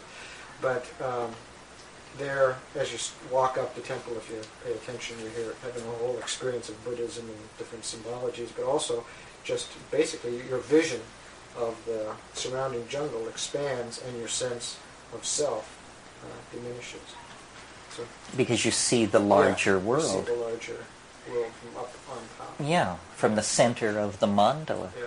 The same psychology is operating on the Mayan buildings. I mean, the Mayan buildings are barely buildings at all. They're more like pedestals. I mean, this thing is, 230 feet high, but when you climb to the top of it, there's room for 12 guys to stand shoulder to shoulder, and that's the building.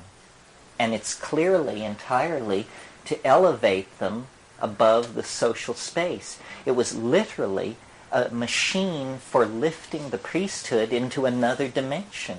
And the dimension into which it lifted them was an aerial dimension. They could see then the whole world. They could see the Sakbes stretching out to the next pyramid. They could see the next pyramid 5 or 10 miles away on the horizon, and could see the life of the city and all this. there's a funny thing. It's almost as though biology and then its ancillary tack-on phenomenon, culture, is a kind of conquest of dimensions that has been going on for a very long time, and this aids me anyway in understanding the transformation that I think lies ahead for this planet. The earliest forms of life had only a tactile sense. That means all they knew was what they were bumping up against, and they would move around, and what was edible was eaten and what wasn't. And then over a long time passed, 100 million, 200 million years, and certain specialized cells aggregated, and these cells were light-sensitive cells. They could send an on-off signal based on whether or not photons were falling on them. So eye spots developed. And eye spots are just these sensors which tell you if it's light or dark. And suddenly these creatures could move off after a light source or could retreat from danger into a dark spot. Well, then eventually these eye spots evolved into the kinds of very finely coordinated optical systems that we have and octopi have and so forth. At the same time, motility was developing, the ability to move through space. Well, have you ever noticed that when you look at something and at a place a few feet from where you're sitting and then go there, physically move there, that what you have really done is you have coordinated a short trip into the future, because you have looked at a spot and you have said, this is how the brain-computer works, it has said, I am not in that place. I want to be in that place. I am in this place now. To get from this place now to that place then, I have to move through the following points. And when animals began to move, another dimension was added to their repertoire of control. And when they began to coordinate vision, another dimension was added to their repertoire of control. Well, we made then a great and fundamental break in our neurological organization. All animal life, as far as we can tell, is imprisoned between very steep temporal canyons having to do with the present moment. Animals are in the present moment in a way that would be very frightening to us, I think.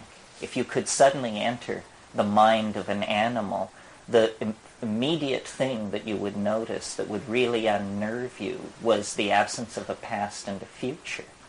That just, you talk about be there now, an animal has that down pat.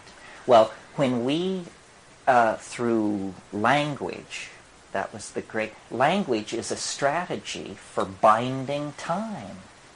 Language is a strategy for taking the animal mind locked in the present moment and pushing it back, conceivably, to the creation of the universe as we do, and forward conceivably to the end of the universe. So culture is a strategy for intensifying the dimensionality of an animal species.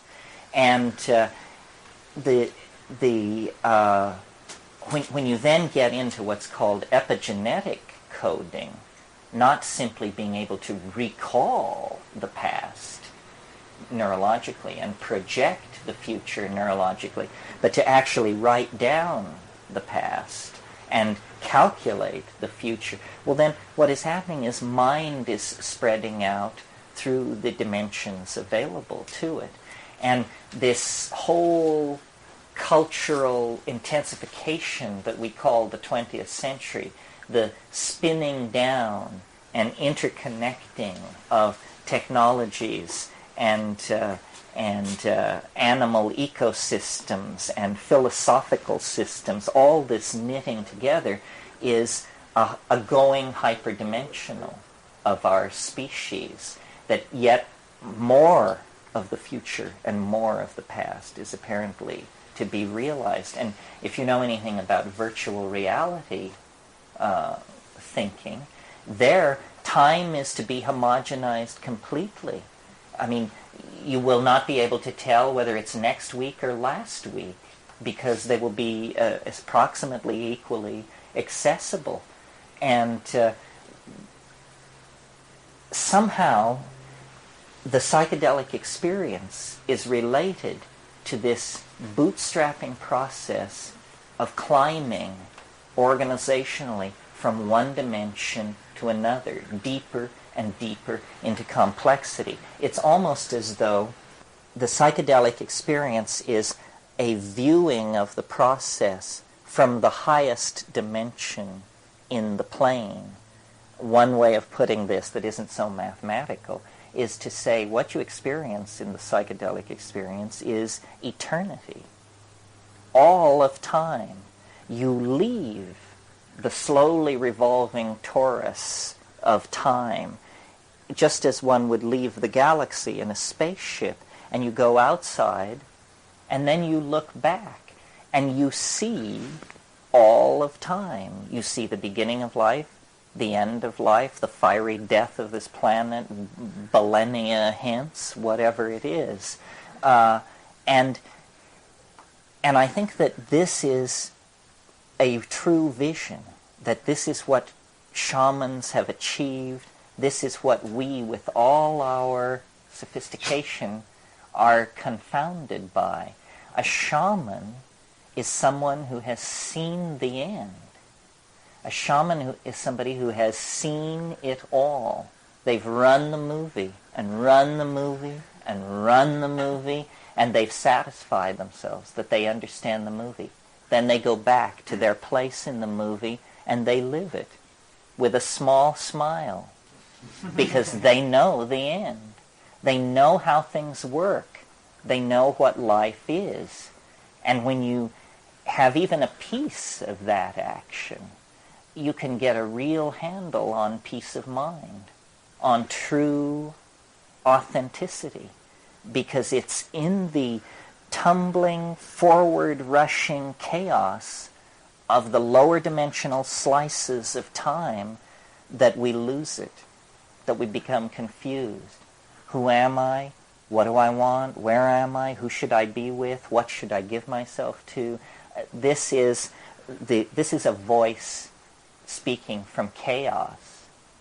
I remember once at a period of turmoil in my life, I took mushrooms to try and resolve my personal difficulties.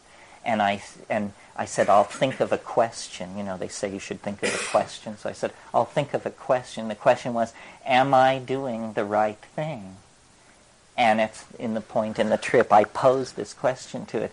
And the answer was, what kind of a chicken shit question is that to ask an extraterrestrial intellect?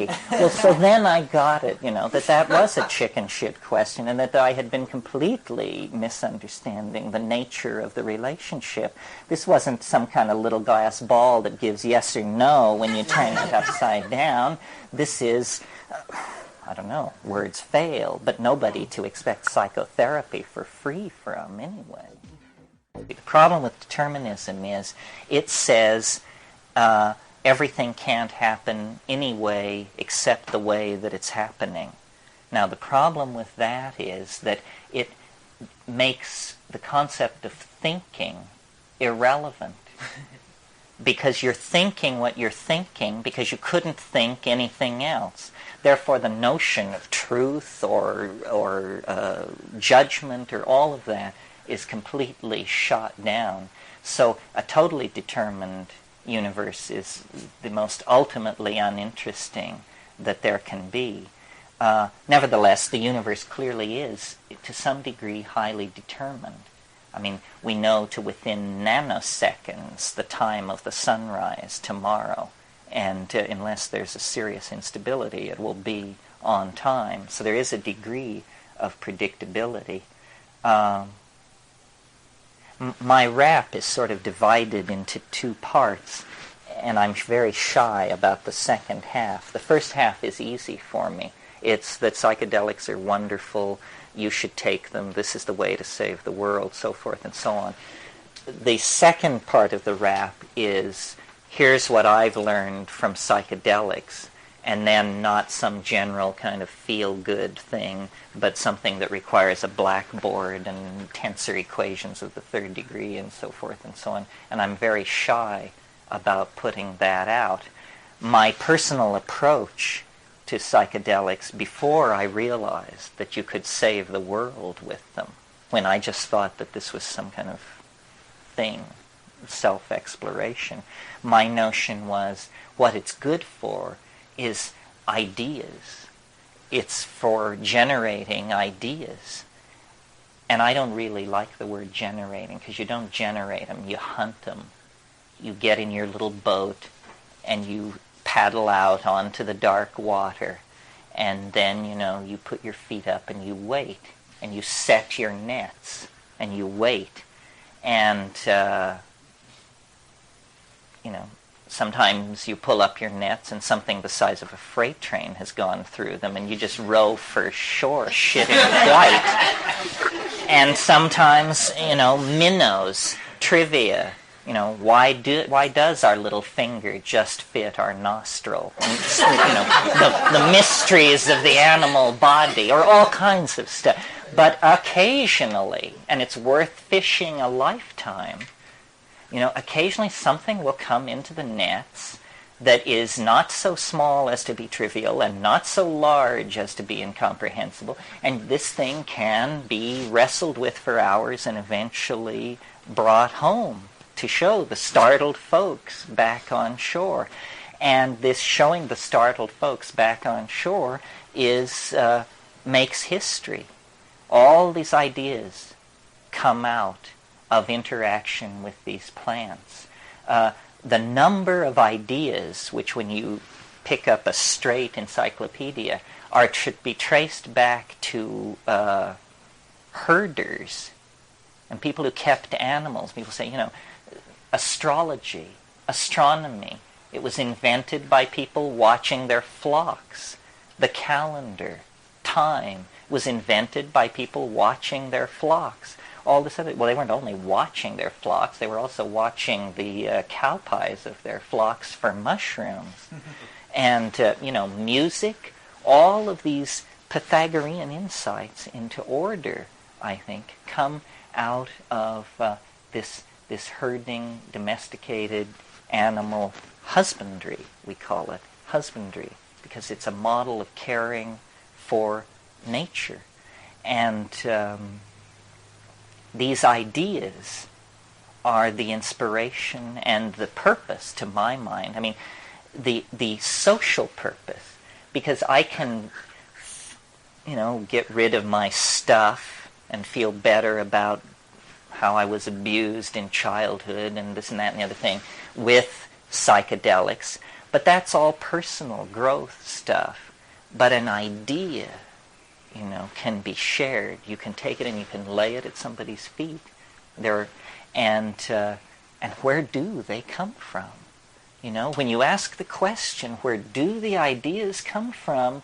This is Platonic Philosophy 101, ladies and gentlemen. This is why the Greeks gave up fishing, to discuss this problem. Where do the ideas come from? And we are no closer to understanding that. And yet the ideas are the signposts of our destiny.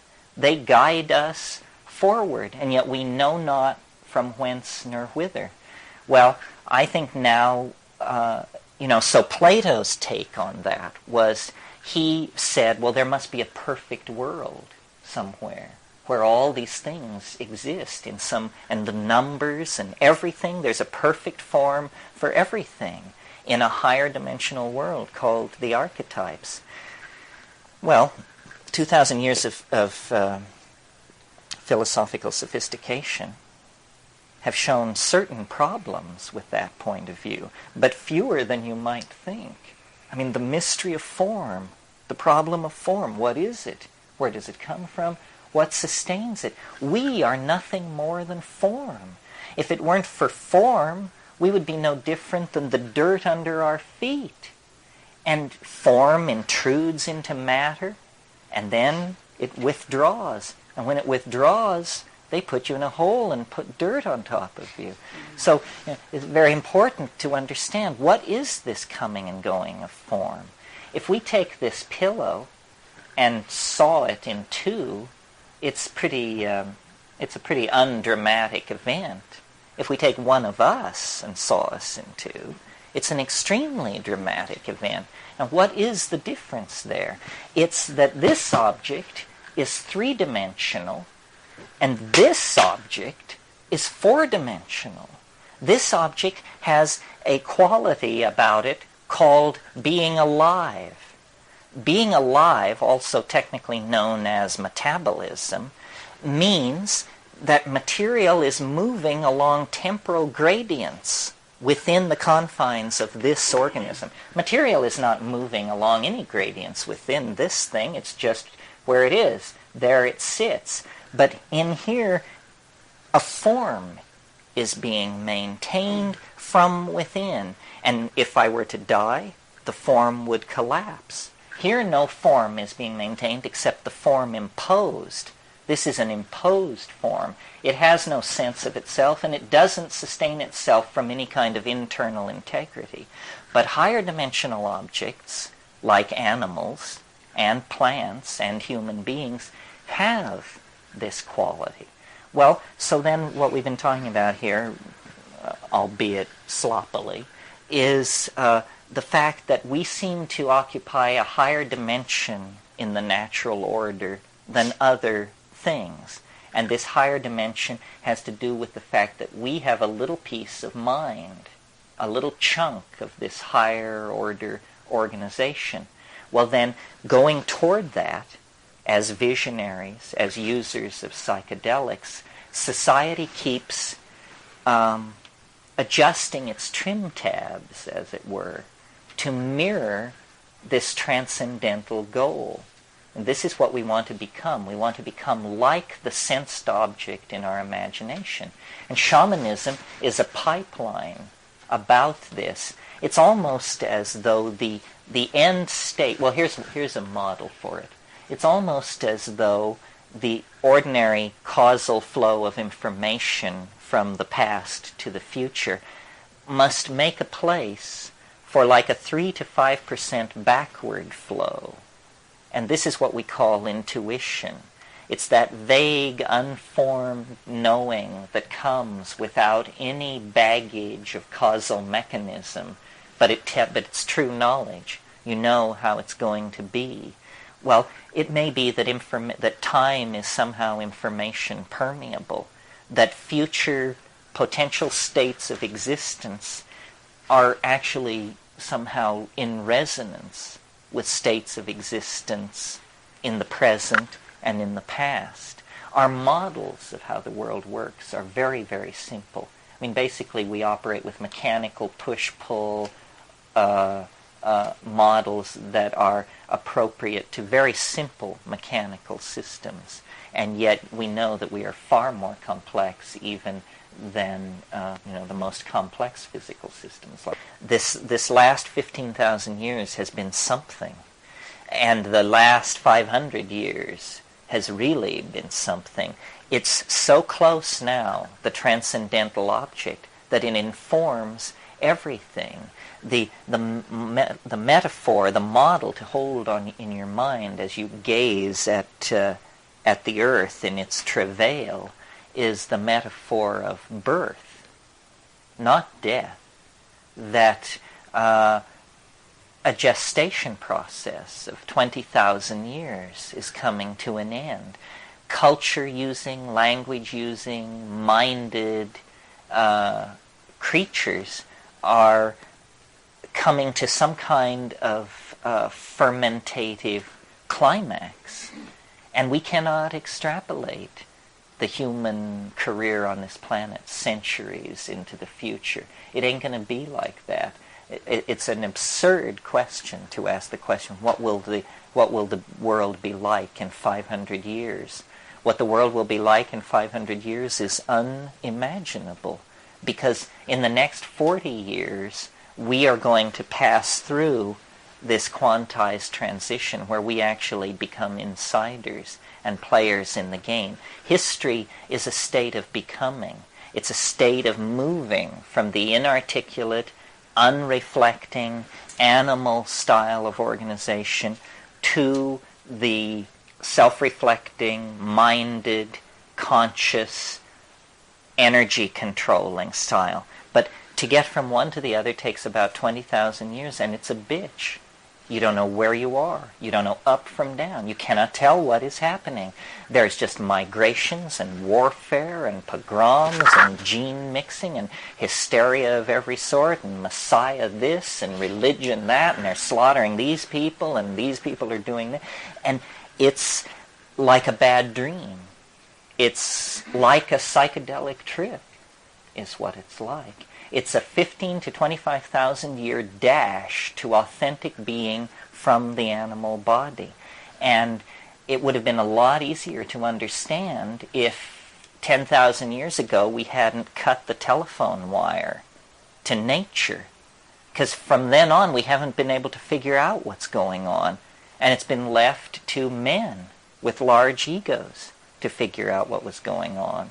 And what they figured out was going on was that there was a lot of free women, land, animals, and money that needed to be organized for their pleasure, because they lost the connection to this planetary birth process. Now, and like a birth process, I mean, the metaphor is worth pursuing, because a birth is violent, blood is shed, there's moaning and groaning and thrashing around, and yet this is not an automobile accident. This is not a human tragedy. This is how life works. This is centrally scripted in to how human beings operate. If this didn't happen, we wouldn't be here. Well, and yet, if you've ever been pregnant or been around a pregnant person, this is a wonderful state of equilibrium, of self-satisfaction, of completion, and yet the very fact that it exists ensures that it's going to be rent, it's going to be torn, it's going to end violently in separation of these two beings. But then there are all kinds of births. There's stillbirth, the most disturbing and unsettling of all. There's, breech. There's cesarean, there's bad presentation, there's easy labors, hard labors. And I think this is the choice that we still have some choices left. And a choice still to be made is it going to be a hard labor or an easy labor? It's how fast we educate ourselves. That's the lubrication in the birth canal of this pup. How fast we educate ourselves. Are we going to fight it? Or are we going to go with it? And it's really frightening. I mean, because what we want is, first of all, forgiveness for what we've done, which ain't likely to come. And then we want to go back and paint ourselves blue and be tribal and turn our back on all of this. But I don't think it's going to be like that. It's propelling us to some kind of higher order. The faith is that history must have been for something, and that everything is to be knitted together, and everything is to be reborn anew. And I don't think this is not a religious doctrine exactly. It's more like the biological faith. I mean, we see it everywhere. We see it in the birth that I was just describing. We see it in the metamorphosis of insects. Heraclitus said, "Pantit rea," all flows. And I think that this is the hardest thing to learn. It certainly has been the hardest thing for me to learn in my life. And I assume then, by extrapolation, maybe this is one of the hard things to come to terms with. Everything flows. Nothing lasts. I mean, not the travail, not the horror, not the women you love, not the women who drive you crazy, not the children you love, not the children that drive you crazy. Everything is in the process of changing into something else, even at the very moment that you recognize its coherence as an entity. And this is the bad news that the ego doesn't want to hear. This is what the ego is created to deny, because the ego is, it's the effort of flesh to make diamond, and it can't be done. You cannot make an indestructible, adamantine, clear substance. It can't be done. But it's all tied up with our fear of death. We assume that if we release ourselves into this flow, we will be swept away, that our identity will cease to exist, that we will somehow not be there. This is an artifact of language. It's a horrible misunderstanding about who we are and how the whole system is working. Are you using language as a meta word more than just the syntactic, syllables that we're using? Well, no, that's all I mean. But I'm really aware of what a funny thing it is. You talk about other dimensions. Language is like an informational creature of some sort. I mean, languages live, they reproduce themselves. Virus. Yes, it's a kind of virus. William Burroughs said this. Yeah. He said English is a virus from outer space. I have no quarrel with this. This seems entirely reasonable. It's a very strange thing. Reality is made out of language. And for most of the people in this room, it's made out of English. And yet we spend a great deal of time worrying about quarks and mu mesons and electromagnetic radiation. And all this is entirely a fiction. None of this stuff exists. All that exists are words. And we play a game, a really fairly insidious game with ourselves. We all, I suppose, here give great credence to what is called quantum physics. Is there anyone here who would care to explain to the group several of the core doctrines of quantum physics? Or any core doctrine? And by explain, I don't mean a verbal gloss. I mean give us the hardcore equations. Well, no one seems to be coming forth. And yet, this is our truth. How crazy are you if your truth is something you can't even understand? And that's the situation that we're in. We believe that somewhere among us, somebody understands these tensor equations of the third degree, and that if it got real tight, we could go to them and they would then explain what reality is. Well, this is a head full of shit, this kind of thinking. What you are actually dealing with is what Wittgenstein called the present at hand. The present at hand. Good phrase, because it implies that only that which can be grasped matters. And the quark cannot be grasped, the mu meson, the electromagnetic field, none of this. These things need to be understood for what they are, which is little shingles which we epoxy onto the face of the universal mystery. And once you have a bunch of these little shingles epoxied onto the face of the mystery, then you can't see the mystery at all anymore, and you call that an explanation. Say, well, that's taken care of. We've explained it. By the time a child is 8 or 9 or 5 or 6, they have covered the entirety of reality with these interlocking little linguistic tiles. And nowhere now is reality to be found. Between ourselves and reality, as quickly as we possibly can, we erect a lie. We erect a false set of assumptions that are culture-bound. And this has always impressed me, the culture-bound nature of language, that in a way you can never leave the place you're raised in because you acquire a local language. And the local language is all you ever really have. I had an experience of this that brought it home to me very strongly, because when I first went to the tropics, I was there as a professional butterfly collector, and it was pretty important to make a living. And my impression of the jungle was that it was green. That was my impression. Well, then 3 years later, I went back with botanists.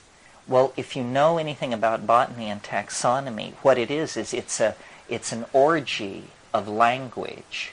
I mean, leaves are lanceolate, crenellate. They have bracts, which are sessile, umbellate, and indentified, and so forth. And so these are specialized words to describe structure.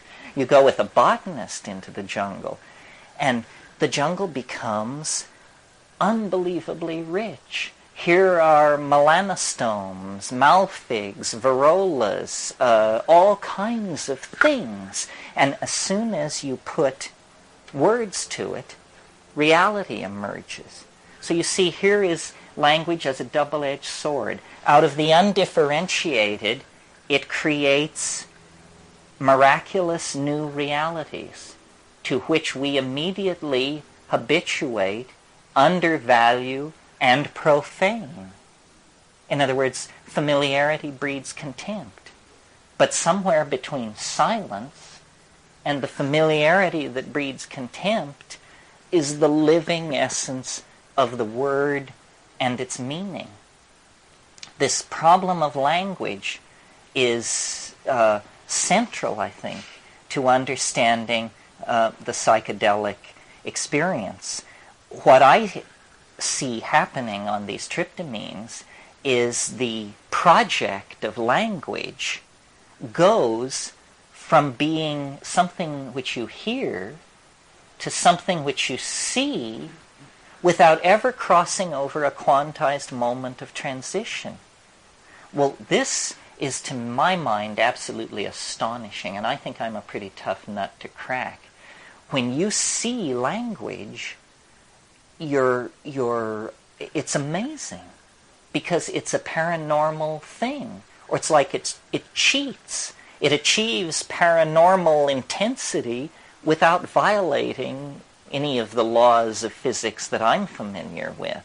What I'm talking about is that in these shamanic performances in the Amazon and on psilocybin, language goes from something beheld to something seen. There's precedent for this. In the Hellenistic world of Greco-Romanism, the be-all and the end-all of spiritual accomplishment was what's called the logos. And the logos was an informing voice, a voice in the head that told you the right way to live. And Plato and all of these heavies cultivated and achieved connection with the logos.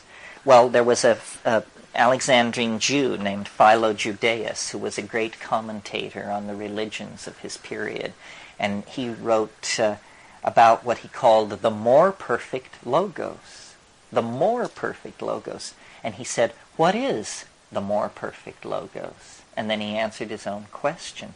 The more perfect logos goes from being heard to being seen without ever crossing over a quantized moment of transition. Language is something unfinished in us.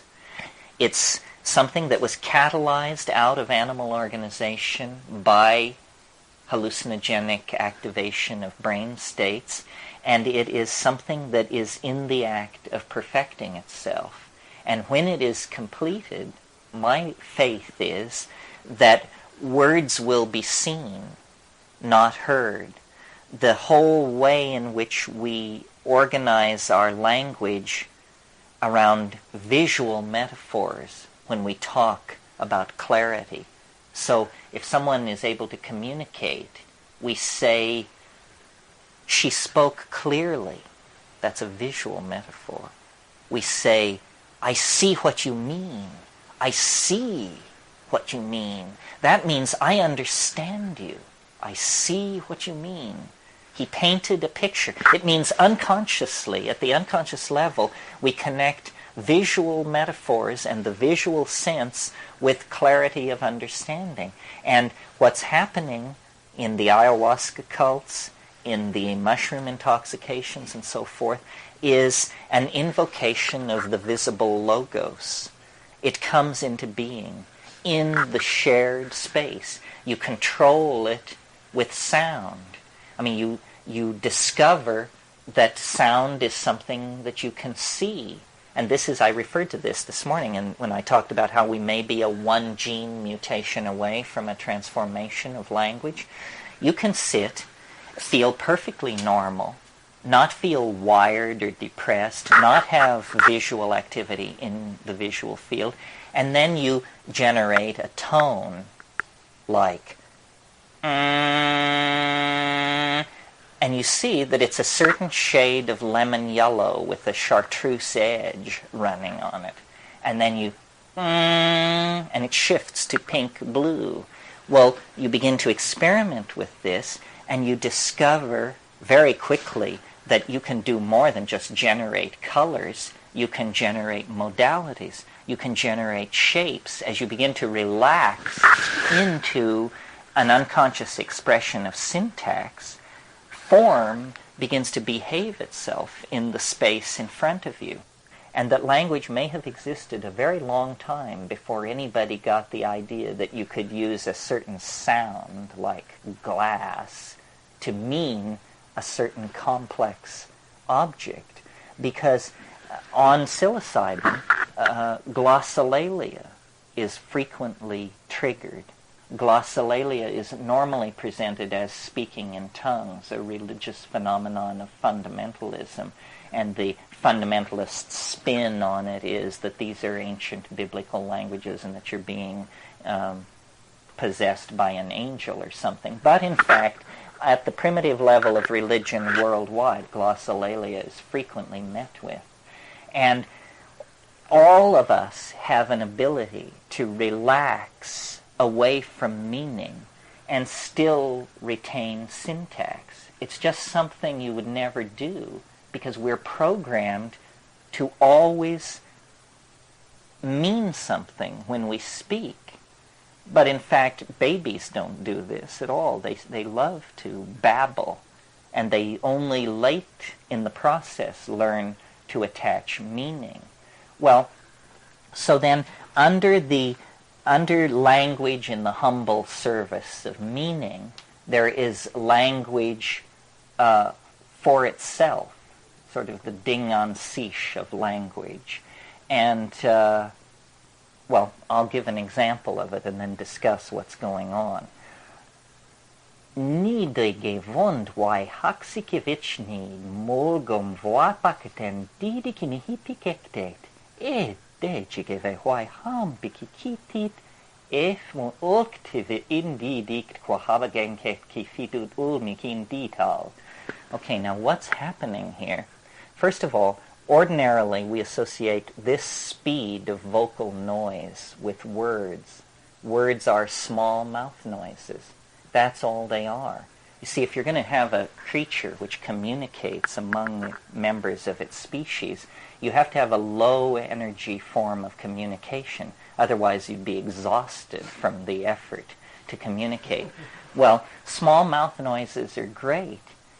A person can talk for about 12 hours without stopping fairly effortlessly. I mean, if you've got water and a little dope rolled, and it's not a problem. Well, do you know how much information a person could convey in 12 hours if they were, say, reading the telephone book aloud? It's pretty amazing. So this thing I just did, it had syntax, but it had no meaning. In other words, if you listen to it, you hear that sounds repeat, rhythms repeat, there appear to be prefixes, suffixes, certain kinds of declensions. It's all there, folks. It just doesn't mean anything. But it turns out that the activity of language feels like language, whether it means anything or not. Well, in the psychedelic state, you discover this same set of tinker toys that was used to create the little speech I just did can be used to create sculptures that are free form, that this hi huai waxi q vini mau hapti kipipit, it looks a certain way. What's important is not how it sounds, what's important is how it looks. In the Amazon, in these ayahuasca cults, they have what they call icaros, magical songs.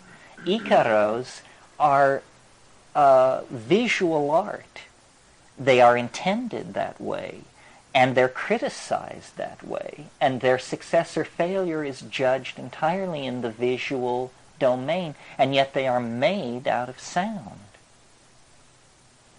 And what they convey are very complex feelings. You could almost say three-dimensional feelings.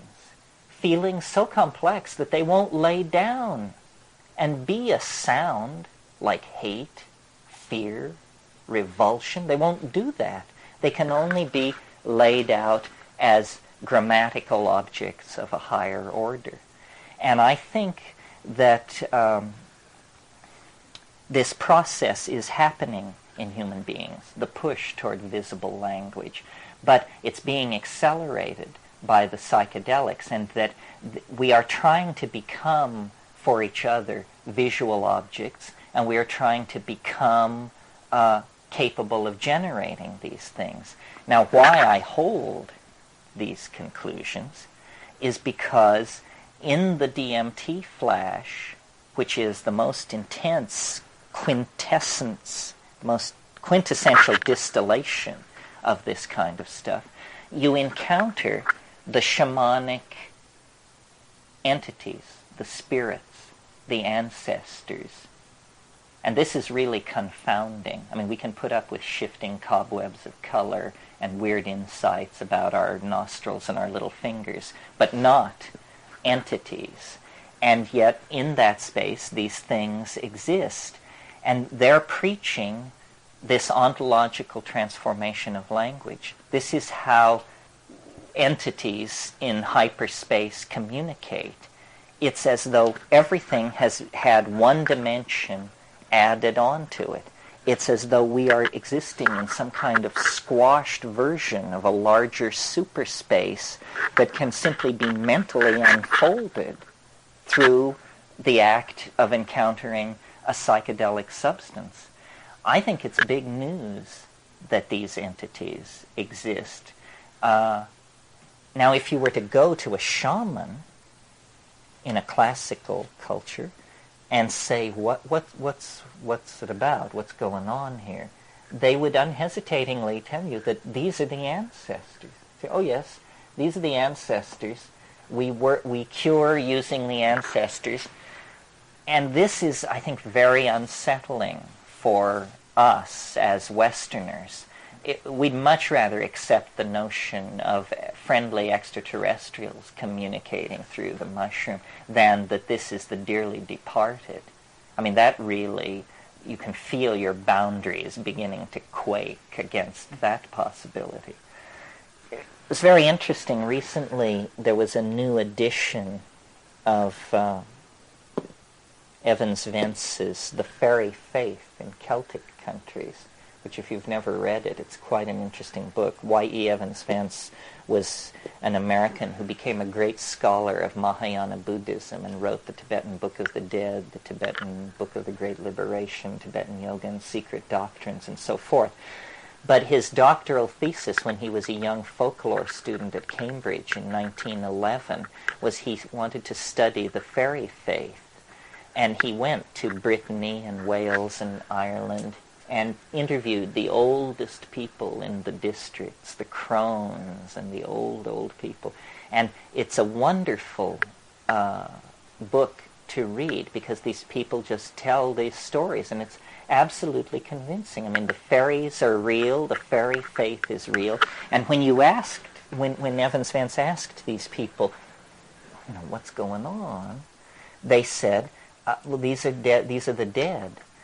when you die, you stay around, but you're in an invisible realm, and it's an ecology of souls.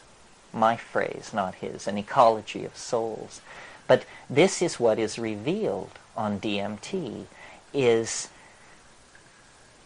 entities that are so strange that they could easily pass for extraterrestrials. What's puzzling about them is their tremendous humor and affection and intense involvement in us as human beings. Why are they there? What do they want? And they're not, if they are ancestors, they're not my ancestors. In other words, when I broke in there, I didn't find my mother and my grandparents. It wasn't like that. There was no personal... It isn't like that. But there is this sense of affection, interest, caring. Well, we have the doctrine of purgatory in Western theology in the Catholic Church. I had always assumed, thinking about it, that purgatory must have been a doctrine that the church fathers, Irenaeus and Eusebius and that crowd, had written into the gospel message for their own purposes. I discovered, to my amazement, that that isn't what happened at all. That Saint Patrick is the person responsible for purgatory, because he wrote purgatory into Christian doctrine in order to convert the Celtic peasantry of Ireland to the idea that fairyland and the Christian afterlife were the same place. And it was thought such a good idea in Rome that the doctrine became canon law generally for the church. So purgatory is a spruced up, cleaned up version of Irish fairyland to make it a little more palatable. Well, you see, this is where our anxieties come in, and where it's hard to push it much further than this. An extraterrestrial contact, I think we could probably ride that through, and it would be amazing, but it would be tolerable.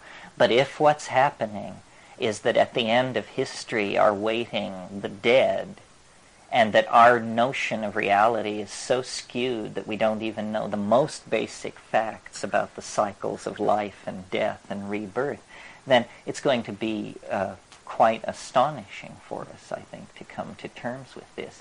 And yet, this is what shamans live with. This is what they tell you. They say, a shaman is a person who can pass daily through the gates of death and return. We see into the other realm. We see into hyperspace.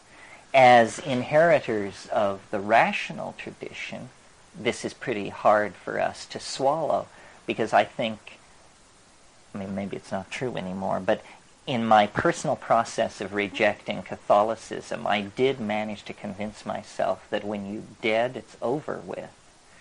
And it's been very hard for me to fight my way back to the notion that that might be just 100% malarkey and nothing more than a conservative first try.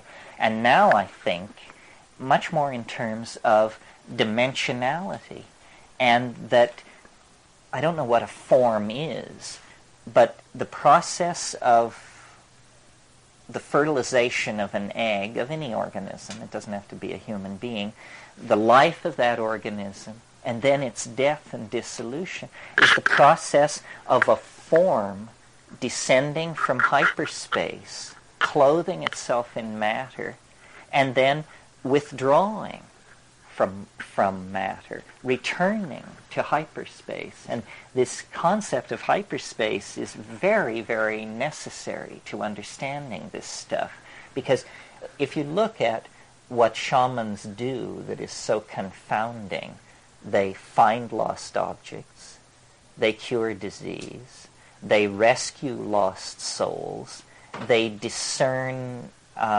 secret acts, infidelities, thefts, poisonings, stuff like that. All of these magical things that they do are completely non-mysterious if we grant the idea of a higher spatial dimension. I mean, if there's a higher spatial dimension, then, this section is not zipped. There's a part of it which is completely open to the world. This room is not closed. There's one direction in which it's absolutely open to the air. In other words, in hyperspace, nothing is hidden. Yeah. Give yourself a chance to breathe for a moment.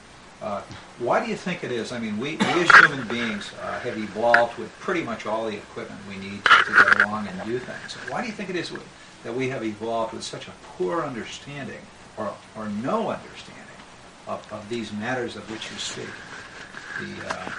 The afterlife, the rebirth. I mean, we hear it. Many people, they hear it and they have a curiosity and they go towards it. But few people understand it. Well, I think this is a very recent phenomenon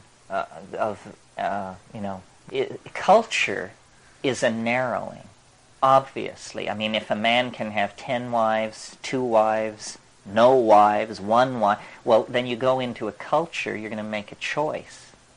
And all cultures represent narrowing of choices. We don't know how we could be. We don't know what we could be if we were free to evolve ourselves. I think that's the starting line that we're edging up on. We're about to have a chance to create a global culture, to decide, to essentially clean our basement and decide what we're going to save and what we're going to keep. This sense of not being connected is, to my mind, entirely rooted to what I've said here several times, the problem of the ego, but then to, get a little more specific and maybe slightly more offensive, it's the monotheistic religions that have to take a real knock for the present situation. Monotheism as a philosophical reflex is understandable but simple-minded. I mean, it's what an 8-year-old would get to, one God. Reasonable, economical, seems to fit the situation pretty well. So what's wrong with that? Well, what's wrong with it is you've got to be a little more sensitive. Philosophy is not practiced in a void. And as Jungians know well, we mirror ourselves in our gods. Our religions are a set of permissions for how we as individuals can be. And monotheism presents us with a notion that God should be omnipresent, omnipotent, omniscient, and unforgiving. And male. Well, this is nobody you would invite to a garden party. This is what we call an asshole, Somebody who corners you, who's never wrong, who's totally full of their opinion, who just wants to tell you how the boar ate the cabbage and never doubts them. A boor.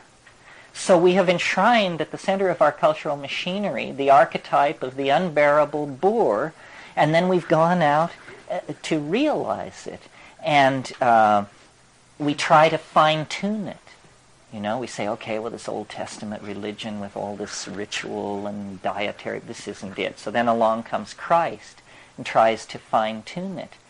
But, he's working in the most women-repressing, male-dominator, hierarchical structure on the planet, and whatever good he does is quickly wiped out 150 years later by these clowns I mentioned, Eusebius, Irenaeus, and the rest of those guys. And then Islam comes along to twist the screws yet tighter on this monotheistic ideal. And it doesn't serve.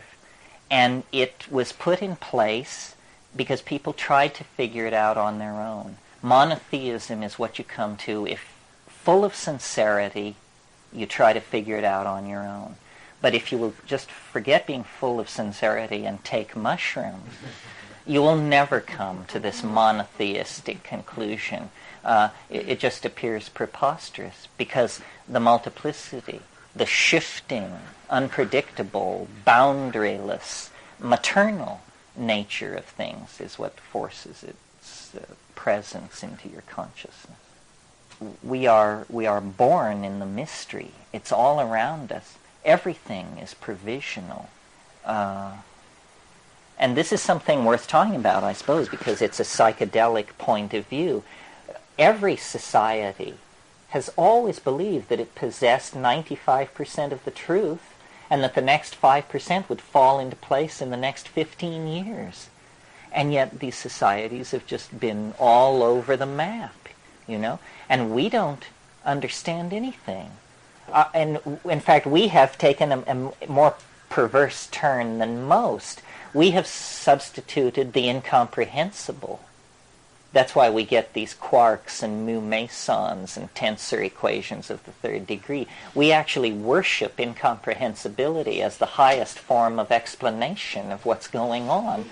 Say, well, I don't know what's going on. Somebody must understand it. Well, I've got news for you. If you don't understand it, what good is it that somebody understands it somewhere? I mean, you're responsible for yourself. And yet, I think that all this technology, $2.5 billion worth of atom smashers, is at some level is being inspired by something transcendental, and is they're trying to achieve love and Godhead and all that stuff. We want to know.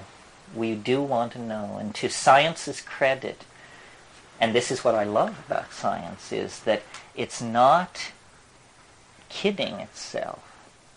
I mean, the thing that I go back to over and over again, and that makes psychedelics different, and that makes what I'm doing different, is you're not asked to believe anything. You just have to do something. In other words, you're invited to perform an experiment, not accept a belief. And taking a psychedelic is an experiment. It's not an act of religious devotion. I mean, you may do it in a devoted and religiously sensitized way, but it's an experiment to see what happens. And if it works, it can be repeated. Delusion is a terrible thing, and the world, there's a lot of it in the world, and probably psychedelics have to take the blame for some of this. I mean, all these rishis, roshis, geishas, and gurus that are running around with their hands out, this is largely can be put at the feet of psychedelics. But you mean, why should we blame psychedelics for this? I don't think anybody would have given any of this a thought if they hadn't had psychedelic experiences to show them that the mind is not what they assume it to be. I mean, the great impetus to Eastern religion came in the 60s when all of this stuff was happening. I wanted to ask a little further about the animal experience of time, and that they are stuck in the point present. They don't have a sense of future or past. And my own experience with marijuana is I lose my short-term memory. And in my foolish days when I used to try to drive after getting really stoned, I remember looking to the right and it's clear, and I look to the left and it's clear, but I forgot what it is on the right. So I look to the right and it's clear, but I forgot what it is. And I'm going like this, and I can't hold anything in my mind for even that long. And it's terrible, when you're driving, it's awful. But and I don't find it pleasant in any sense. When you read, you forget a paragraph, and you're on to the next paragraph. And I wondered if that's somewhat like the animal experience's life, and also I wondered if that was an attribute of mushrooms and ayahuasca, that loss of short-term memory. Because I don't particularly like that experience. I don't like that either. I really don't like it when it's acute. But I don't think that's necessarily a part of it. I mean, it's, you don't want to try and pigeonhole the psychedelic experience, because what it is it's everything. I mean, once you think you've got it figured out and that it's always going to be this, and then the next time it's completely something else. So much can be done. So much can be structured and learned. I mean, I think basically the kind of psychedelic experiences most of us have been having have been just reconnoitering. We sail over the territory and photograph the landscape and take it back and study it. But what you could do if you landed down there, what you could do if you actually learned the way of it, is, I think, it's very inviting. In spite of the fact that psychedelics have been around for, 50,000, 100,000 years, I still can't shake the impression that it's going to have a historical impact. That they're going to eventually get around to noticing how odd it is, and noticing that it's right in the center of ourselves. The real problem is getting the word out about what it is. So many people have taken a little bit of LSD or a little bit of psilocybin or something, and then they think they know what the psychedelic experience is. But you have to spend time poking around, and you have to take chances. And eventually the ice will break underneath you, and to your absolute horror, the thing you have been trying to cause to happen will then happen. But you almost always have to trick yourself, trap yourself into it. I don't know what the limit of this stuff is. I certainly have been as stoned as I ever want to get. I mean, I said at the time, let it be noted, I don't ever want to be more loaded than this. Yeah. Comment about language. So the little film that I'm trying to get produced, in its message side, it deals with the issue of what do we let go of and what do we hold on to in this shrinking world of our own ethnic heritage. And as the world shrinks, there's a move towards homogeneity. And what's really happening right now is people are really pulling back into their in-group. I mean, the Muslims have done this most profoundly, because it's very frightening to have to all become one. And the idea of all being a consumer of white bread homogeneity is a horrible image. But the thing that people are willing to share, I find, is their cuisine. Everybody's willing to eat and explore and relish in each other's food. But the thing that nobody's willing to give up, or few are willing to give up, are their languages. And you can see they're talking about Quebec seceding again from Canada. But that there's something about our attachment to language that's really potent. And you're giving up not just... it's a worldview. It is really ourself. I mean, that we also are made of language. I said the world is made of language. Note that you are part of that world and are made of language. I don't know whether the appetite for stuff will drive people to abandon their fear of merging. I think, a lot is going to be lost. A lot has been lost. I mean, the extinction of the mammals that began 50,000 years ago. It was 50,000 years ago that was the greatest number of mammal species on Earth.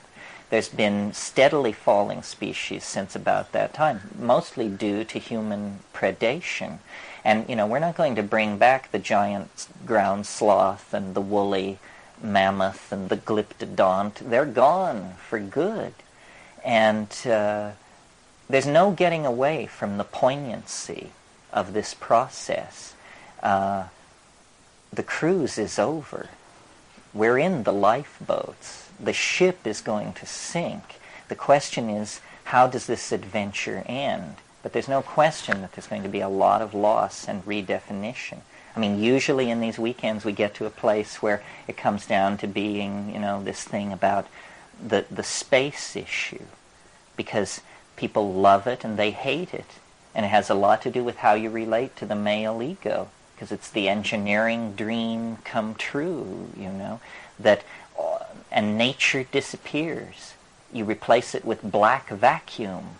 and you say, here we will erect the palaces and whorehouses of the human imagination. We can make them the size of moons. We can do this and that. But and the beauty that is within us gives me a lot of hope for that. My God, the expression of the design process in this world is certainly awful. I mean, our world is visually hideous, the part of it touched by human beings. But that's very puzzling to me, because when you take psychedelics, you discover within the human body-mind the same kind of transcendent beauty that you see in the rainforest and the Arctic tundra and all that. I mean, immense beauty. And yet, we seem to have a very hard time translating it into the design process.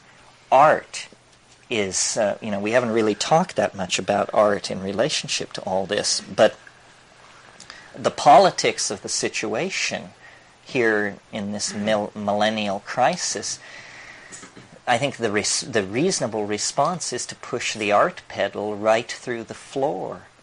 The way to escape the present cul-de-sac is an enormous outbreak of creativity of all sorts. We just need to overwhelm ourselves with creative expression.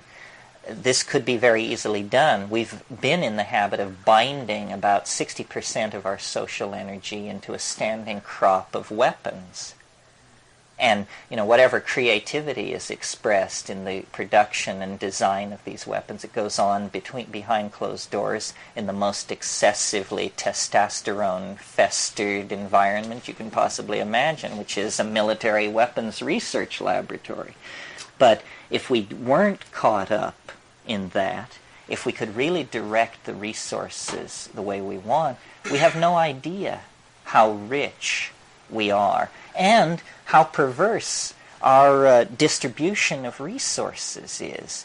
I mean, a single F-16 fighter plane, standard equipage, costs $120 million. One of these fighter planes. They order them in lots of 500. If somebody were to give $120 million to the New Age, define that any way you like, or to me, or to you, but that's a lot of money. But if you spend it on a fighter plane, it's not a lot of money. You can park a fighter plane in an area twice the size of this room, and there it sits. Useless unless Armageddon should come along. It's about the most useless thing you could do with $120 million. And yet, if you gave that to the sincere, the insincere, the half-sincere, and let them all go off and do with it what they want, society would be a much richer place, and many more interesting possibilities would be developed. So, part of saving the world, I think, is to make people angry, to make people absolutely furious with the way we are being managed. The human enterprise is being managed by idiots. And, I don't say they're vindictive idiots, but the case could certainly be made. But give or take that, they're idiots. And we don't have forever, In fact, we have, I think, a very short amount of time to take hold and to insist that human values, which none of us have much trouble accessing. I mean, I'm not saying we're all Albert Schweitzer, but we know what it means to be Albert Schweitzer. Why are our institutions unable to project the human values that we personally are able to feel? And then why do we tolerate that? Why are boys in charge of everything? It just doesn't make any kind of sense. Working our way out of this is just going to require shock treatment. And that's what this shamanic option represents. I mean, I wouldn't preach this if I didn't think the situation were fairly desperate. It's a radical option. It's not a reasonable option. It's a quick fix because quick is the only fix that counts now. This is not a debating society, the crisis confronting this planet. It's a life or death situation. I don't see any other option. Yeah. Terence, is there any value in looking at the dichotomy of the natural evolutionary self-destruction of the planet, the toxicity of volcanic eruptions, the ice ages, the shifting of the axis of the polar axis, and plate tectonics? All that is going on, and we seem to be a minor player in the rearrangement of matter on the planet compared to what it naturally does itself. And what about that? What about that? Yeah. Well, you're right. The Earth is now understood to be an extremely dynamic environment, locally and globally. As a local example that some of you can relate to, in the last 100,000 years, tidal waves up to 2,000 feet high have occurred locally in the Hawaiian Islands because of sloughing off the face of those islands into deep-sea trenches. The International Geophysical Congress has held meetings about this. I've seen the physical evidence of it myself. A 2,000-foot tidal wave, you would shit white if you saw this. I mean, it's just inconceivable. You know, a 50-foot tidal wave is appalling. On a global scale, 65 million years ago, something crashed down on this planet, and nothing on this planet larger than a chicken walked away from it. You know, dramatic? You bet. This happened between breakfast and lunch one day. So, yes, I think the Earth is a very dynamic place, and part of this psychedelic message is, shake the mud off your shoes, monkeys. You can't always count on it to be like it is. I mean, the mushroom has a kind of a hortatory personality, and it sometimes says things which I don't necessarily agree with that are slightly alarming. I mean, one of its favorite themes is, if you don't have a plan, you're going to end up part of somebody else's plan. And it's speaking to me as a person, it's speaking to human beings as a species. If you don't have a plan, you're going to end up being part of somebody else's plan. The sun has a limited lifespan. There are serious problems with the sun that are not discussed at all much, except in the scientific literature.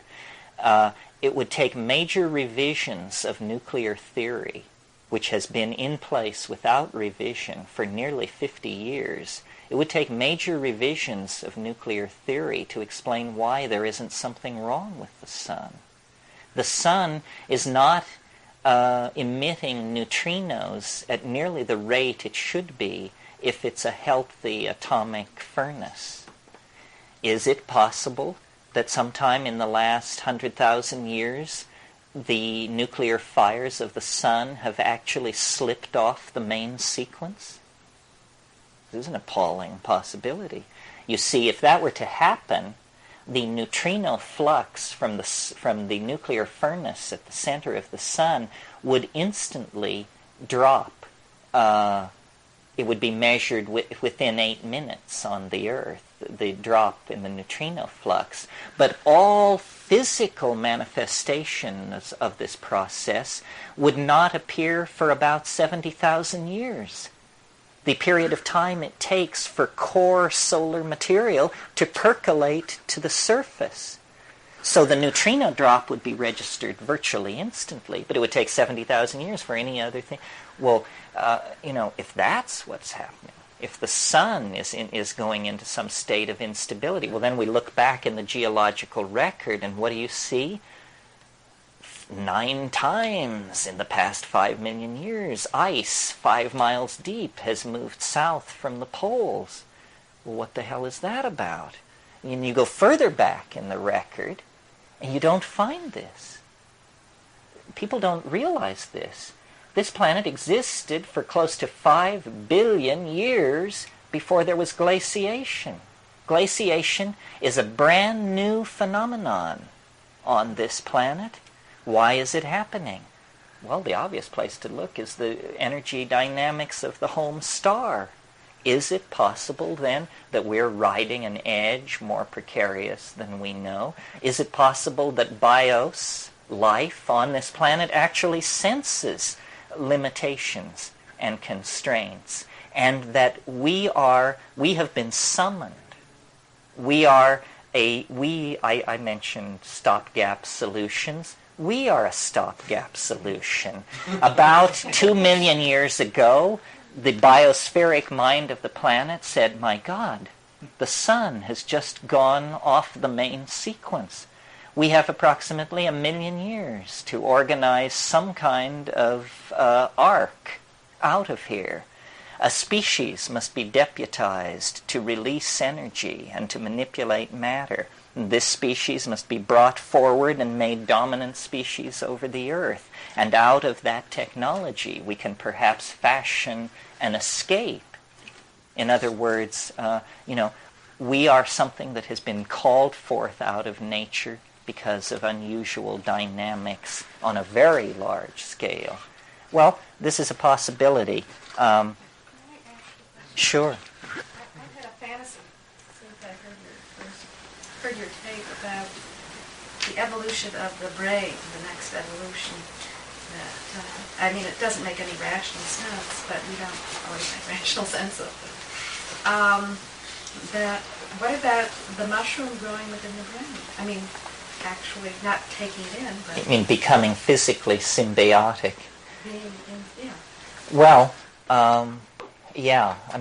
Brian Aldiss wrote a book called The Long Afternoon of Earth, in which he envisioned a human fungal symbiosis that was so close that people actually had a lump on their shoulder and it went directly into the head.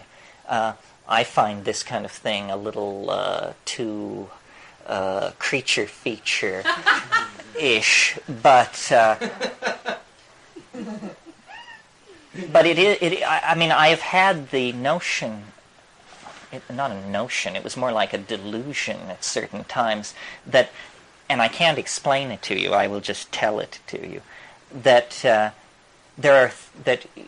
the big secret about human beings is that there are 3 sexes, male, female, and mushroom. And this third sex is I haven't worked out the genetics of it or how in the world we could have gotten so far without understanding this. But it's that notion that it's wedded into us at that level. And of course the mushroom, I don't know if it's this way for women too, and it's subtle, it's smart, it's tricky, and it uses you against yourself, not viciously. It's just very matter-of-factly knows 100 times more about you than you do yourself, and it presents itself as this 4D girlfriend. It's the soror mystica of alchemy. It's the invisible female companion. Yeah. I had a dream a few months ago that I don't know if I gave birth or someone gave birth to these children who were like part mushroom, and they were part fungus, and I felt very loving towards them, but they were actually like, beings, but they were like part mushroom and part human. It was all very sweet, it wasn't ghoulish or anything. Well, yeah, the symbiosis is coming together. One of the funny insights that I had that I don't try to make sense of, that I in fact don't believe, but I thought it, and it was an emotionally opening thought, though it's absurd on the face of it, was when I was in the Amazon, in these pastures, looking at these pastures full of these mushrooms, I kept thinking, it's the lost part of the human brain. It's that part of us is in these fields. That this mushroom, this is human flesh. This flesh. It's a strange kind of human, but hell, we're about to give legal rights to fetuses. We might as well extend legal rights to mushrooms and make them voting citizens. Because, you see, it's intelligent. It's intelligent. It loves you. It can blow your mind. It can make you laugh. It can make you cry. There's no other way to relate to something like that except to love it in spite of yourself. I mean, this is how you seduce someone. You make them laugh. You make them cry. You move them. You get them to drop their barriers. You get them to not be afraid. This is what it does to us. It seduces us back into this relationship, and I think we return to it with an immense sense of relief. It's just like, When I was in Guatemala, I did not take a deep breath for 3 weeks because I could feel the oppression, the artificiality of it. It's in the air, the evil, and you get used to it. But when you cross back into Mexico, you just say, my God, what was that? And that's what history is for us. We're living under siege conditions here. No wonder it's a little hard to connect up with your higher self. We're living in a foxhole, for God's sake. But, if we could realize our situation, then there would be a possibility of change.